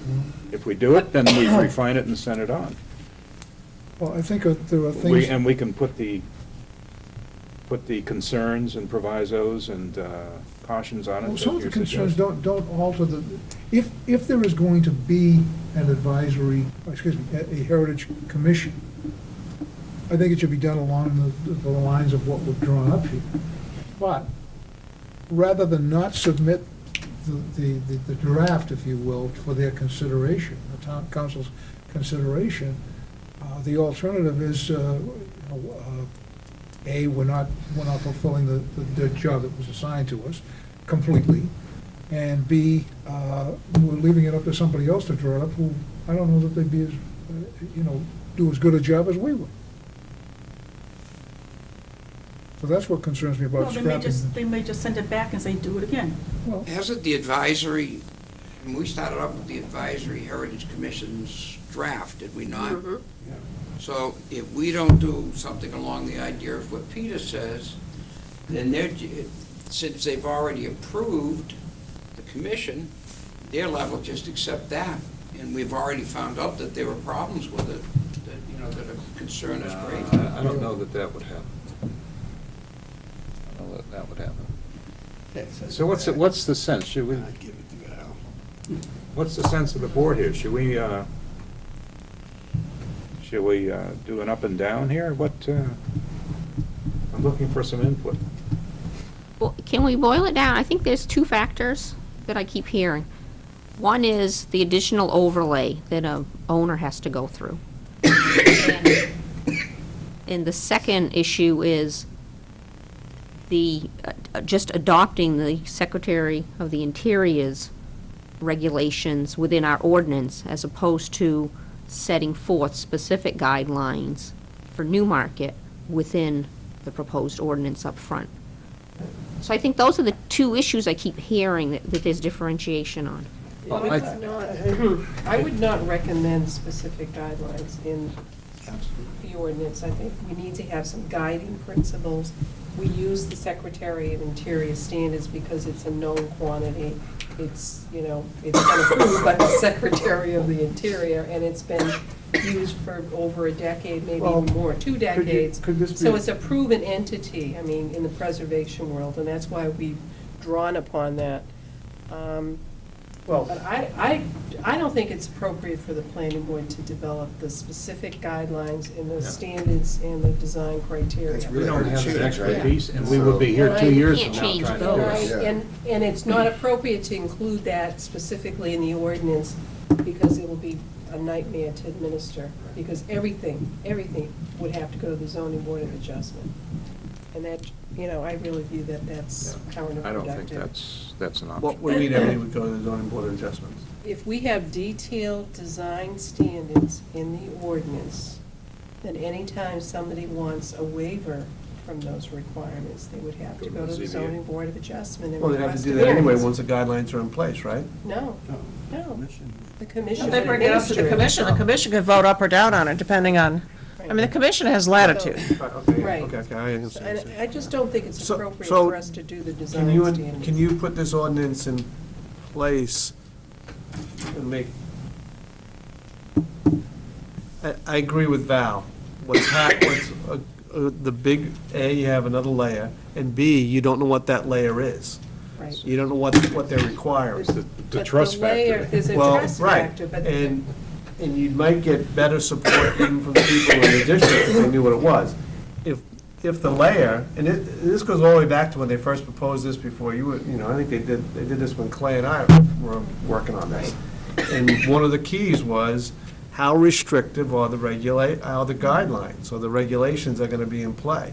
If the regulation says you have to put something in that has a colonial character, but that doesn't restrict you from using vinyl or energy-sufficient windows, which you can get that look like colonial character, that's not as onerous or fearful, I don't know if fearful is the right word, fearful as, you have to get the exact kind of paint, it has to be wood.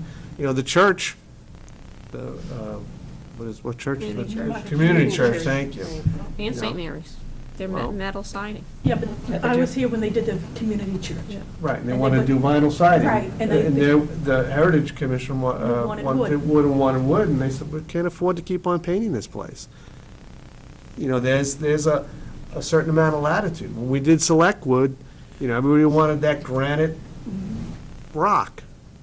We finally got a compromise from the advisory commission. We had to negotiate that. Right. We had to all But we come to got an something that looked agreement. okay, and the select would agreed to. And But if you have specific guidelines in your ordinance, then those decisions are not gonna be made by a planning board and a. Yeah, I don't think we wanna go that way. Preservation people, We but it's don't wanna gonna go be put into a totally different realm of. We don't want of all these law, things to go and to the it's- ZBA. The criteria, No, It's just no, you not. want them in, my point is the regulations have to be, the guidelines have to be developed as part and parcel. Whether, we don't want to develop them, can the Well- overlay district be put in play with the historic commissions? One of the original proposals was to set up a historic district commission, establish the district boundaries, and then give the historic district the charge of coming up with regulations that, and a specific ordinance.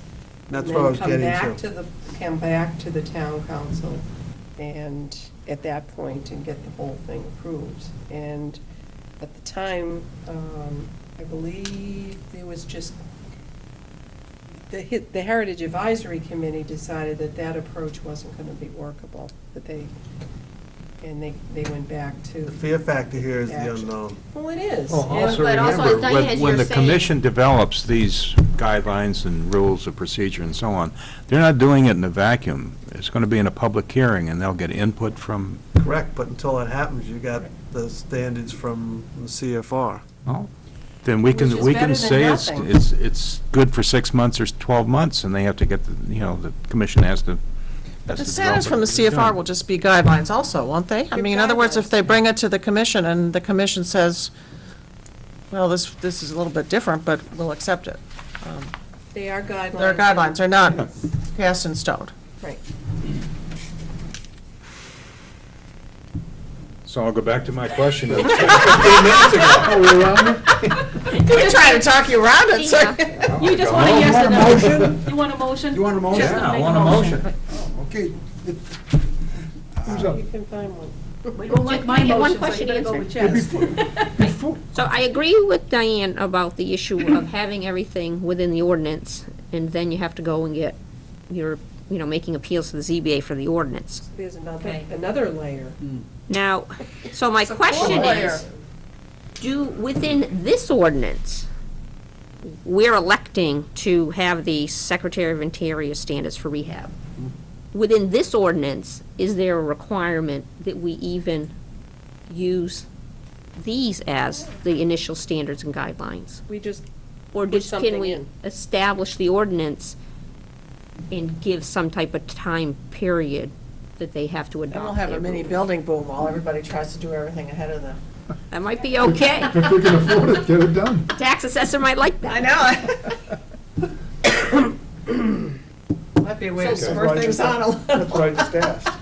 Get the bills built up. Did you get your question answered? What I heard Diane say is, no, we don't need to have, You don't need to have something. standards in the ordinance, no. Wasn't that put in there partly because of the concern, the lack of trust from? Vote. Right. You better And hurry that up. we would have We're gonna vote now, Pete, something don't at go. least to work with.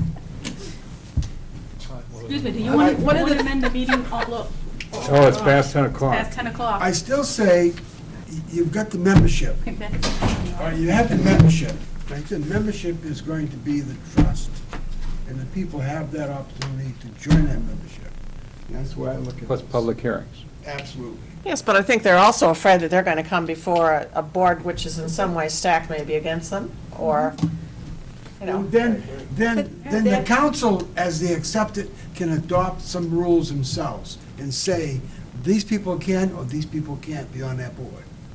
That's up to the council to do that. Town council can The town modify council- theirs or send it back. Yes, they could. Well, I know, we could do that, but I mean, it still doesn't say you're not going to have, I mean, the town council could be stacked with the planning board, could be stacked, I mean, any Town council, council any. can police it then. And that's why, the democratic process is, then you elect new town councilors Yeah. if you're not happy with. Absolutely. But the The trouble way is, once decisions they are being adopt made. this, you may not have new town councilors who put them in place. And you may have to live by other people's, I mean, That's the rules nature and of the regulations. beast. No, but it's not fair if you're gonna put something that's this big into impact, if you're gonna have a new membership voted on in May. Because you said to me, once this is adopted and we send it to town council, if town council decides to adopt it within 1 month, it becomes effective immediately. Yes. And I think that's way up to, there's no trust right now, to be honest with you. Right, but it's- And, no, I'm sorry, Chet. Okay, I'm gonna make a motion because we wanna get moving, right? But It doesn't matter which way it goes. I vote that we, Let's make a motion. yeah, I make a motion. Don't vote yet. Oh. Make a motion. I'm gonna make the motion that Voice before at the this cart. time, that the planning board does not entertain. Why don't you, if I may make a suggestion? Your motion, perhaps your motion could be that the planning board Does not recommend. either recommends Oh, okay. or not recommends the draft that we have. Okay, I make a motion that we do not recommend the draft that was drawn up. Well, if you make a motion that recommends, then you can vote against it. He should be able to make our own motion. You want to make a Don't put that in the motion that we paper. don't send this forward. I want to make a motion that we do not send this draft forward To the town to the council. town council. It's To the past town. 10 o'clock. Yeah. Can we follow Peter's recommendation about?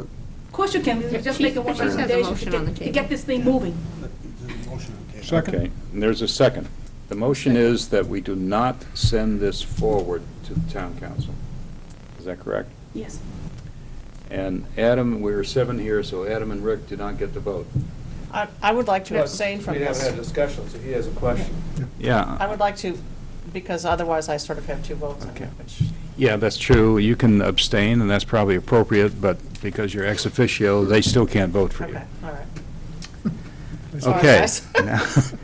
Now Why we, didn't you vote it?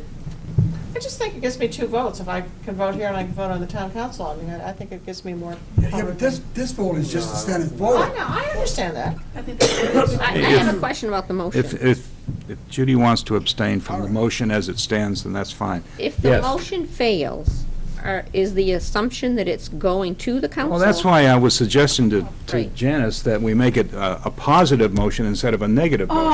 Oh, okay, I'm sorry, like I said, it's past 10 o'clock, I get up awful early. Okay, let's see if you can word this a different way. I'll withdraw my second. Okay, Okay.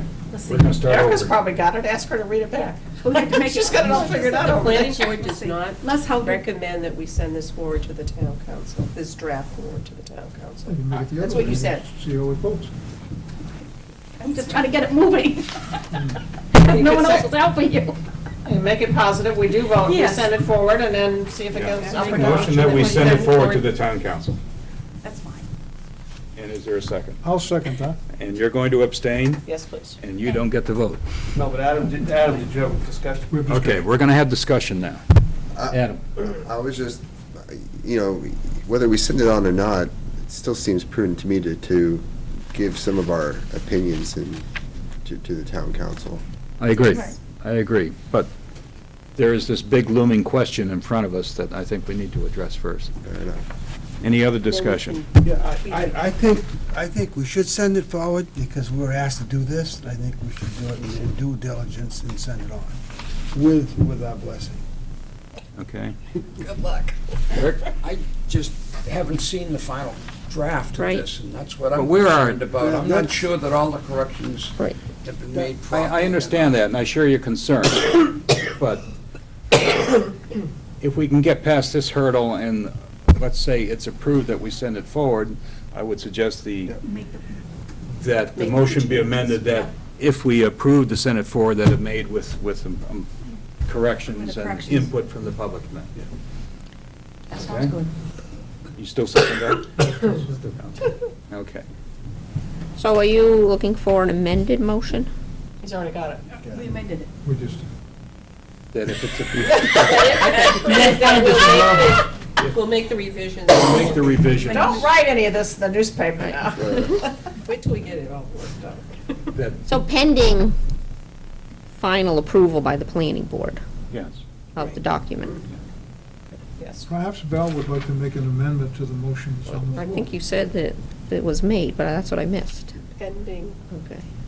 So I would amend the motion, To say, say that pending final approval of the draft historic district ordinance by the planning board, that we vote to send it forward to the town council for consideration. I'll second that one, too. Okay. Poor Erica. Any further discussion, any further questions? What do you mean by the final draft? This is not what, I think what the, because John's question was, do we as a board want to propose to the council an ordinance for consideration? I think that's really what you're trying to figure out. Do we want to send something to the council? If it's no, then we can stop all work But on it's not, it. but what I'm saying is, this is not ready to go to This the is council. not ready. I agree. We agree with you. So that's why I amended the motion. Yeah, we agree with you. And if we make modifications to this ordinance, those are substantive changes, we're gonna have to have another We'll have to public have another hearing. vote, Yeah. but- And But I'm perhaps gonna- even reconsideration of the vote at that point. Vote on the amendment. Okay. Any further discussion? No. Thank you very much. Was there a second to my amendment? I did. Yes, Yes. I seconded. Peter did, yeah. Peter did. Vote on the amendment. Yep. We're going to vote on the motion. On the amendment. Amendment. Vote on the amendment first. Yeah. Then we'll vote The on the motion. amendment and then the motion. That's the only thing I know in Robert. Oh, you're tough. All right, all in favor of the amendment, please signify by saying aye. Aye. All opposed? Okay, fine. And I abstain. Judy abstains. Judy All right. abstains. Now, I know, I couldn't. we have a motion and it's been seconded Trying to make it And clean. amended. and amended without any further discussion. All in favor of sending this ultimately refined and amended to the town council, please signify by saying aye. Aye. Clarification on this. All opposed? Nay. Nay. Nay. Aye. Aye. 3 ayes. Can you do a hand vote? 'Cause Yeah. Yeah, I think that's- that would be good for Yeah, you. let's do a roll call. Roll call vote. Let's do a roll Okay. call. All right. Judith Carr. Abstain. Abstain. George Willen. Nay. Janice Rosa. Nay. Is that over there? Oh, Peter Roy. Aye. John Badger. Aye. Chet, aye. Val Sheldon. Aye. Okay, so we Goes send it forward. forward. But we gotta revise it first. We have to revise it first. So may I suggest that Diane, with her incredible Yeah, note-taking abilities. This is incredible. You really think so, Incredible huh? that you can read it. It's incredible that you can read it. Thank you, Mr. McGinnis. Just, well, no, I want to, Make sure people understood what we But you have voted a on. good secretary. not quite sure. That's right. Can we, is it agreeable with everyone that when Diane pulls this back together again, that we see it by email? And comments come back to Diane by email as soon as possible? Page numbers and line numbers, so we can address it that way. That would be easiest, I think, for you. But don't reply to the whole board, just reply to Diane, Just to Diane, not to the whole board. because otherwise it's. Otherwise, Oh, yeah, it's that's a what we public do with comment. us. Okay. All right? And then we'll have to have another public Public hearing. hearing to vote on it. And, I mean, on the revisions that were made. Then I would suggest that we take 1 hour, like we did tonight, 1 hour out of the March meeting, and have another public hearing. Okay. It's certainly within 30 days. It's easy for him to say he's not gonna be Easy here. for me, I'm not gonna I knew there was a. He is gonna be here. be. It's gonna be Peter, I'm gonna be sick. if that's agreeable. Okay? As long as you're not taking it out of shoreland. The hour. No, It took longer than an hour tonight, too, so. I know. Okay. That was fine. Yeah, it's an hour and 20 minutes. so it wasn't- All right? Can Any other business? can I ask for clarification? Yes, ma'am. No, I want. There was a I like that, yeah. suggestion, and I think Val asked the question, do we have to have design standards in the ordinance? And I said, no. It was suggested that maybe we should just take that out and leave that to a later date for Historic District Commission, if it's formed, to develop those standards. Yep. Do we want to do that? Do we want to take the standards right out of the ordinance? Or- You mean the Wasn't it- Secretary of the wasn't someone Interior? suggested that we have this, the standard to start with, and it to be revised or replaced by the commission within a time I period? think, yeah, John's idea about having a time frame on it. Yeah, well, that was That's- George that was- suggested that was that, and I George. think that was Well, good. Great idea. I think everyone should give Diane their feedback on that. Yeah, Yeah. because I need to know how to change the ordinance, Okay. and that's not clear to me, how we handle the Secretary of Interior guidelines. Why are they in there at this point? Why? Because Just if to the give- commission is created and they immediately get an application, they need to have something Okay. to refer to work on, Right. without, before the time they develop criteria and standards. Would that involve funds, then possibly getting funds if this is No. in your time? No. Okay. It's just, It's, gives them an operating framework until they establish their own guidelines. In all these items, 1 through 10, make up the complete section of this 36 CFR 67? Yes. Okay, we didn't just pick and choose items out of it. no. Oh, no, That's the entire That's list. the whole thing. And this is the list that was provided to the board when we were working on the mill rezoning. I like your idea. So we include a sunset provision? In the guidelines, yeah. What would you suggest, George? It was your idea, 12 months or 6 months? I wouldn't say more than a year. Okay. Months to, yeah, One of the 6 to 12 things that I find problematic is that the interior standards are for interior improvements, and that's not the intent. No, it's okay, I'm just. The Secretary of Interior guidelines include the interior of the building. And That's not our... I think we've all We don't want agreed that. that we are just focusing on exterior Yeah. improvements. We don't want that. So I will make that clarification, and that was also in response to I'd say, Mrs. you know, Briggs's I had a- comments. Since you have to go to a public hearing, you'd probably need at least, I wouldn't want to go more than a year, but 6 months might be tight by the time you got a commission in place. It's an agreement on To this. set up those, you know, go through a couple of meetings to get the rules, have public hearings. I'd say no more than 12 months. So any other comments? And Diane has her notes from the public input. Any other comments, please email them to Diane, not to everybody else, just to Diane. She will have a copy to the planning board prior to the next meeting. And Peter will run a very efficient public hearing. Usual tight ship. Yeah? Type shit. All right. Didn't say nothing. Any other business? Motion to adjourn. So moved. Second. All in favor? Thank you very much. That I'll vote on. No extension now.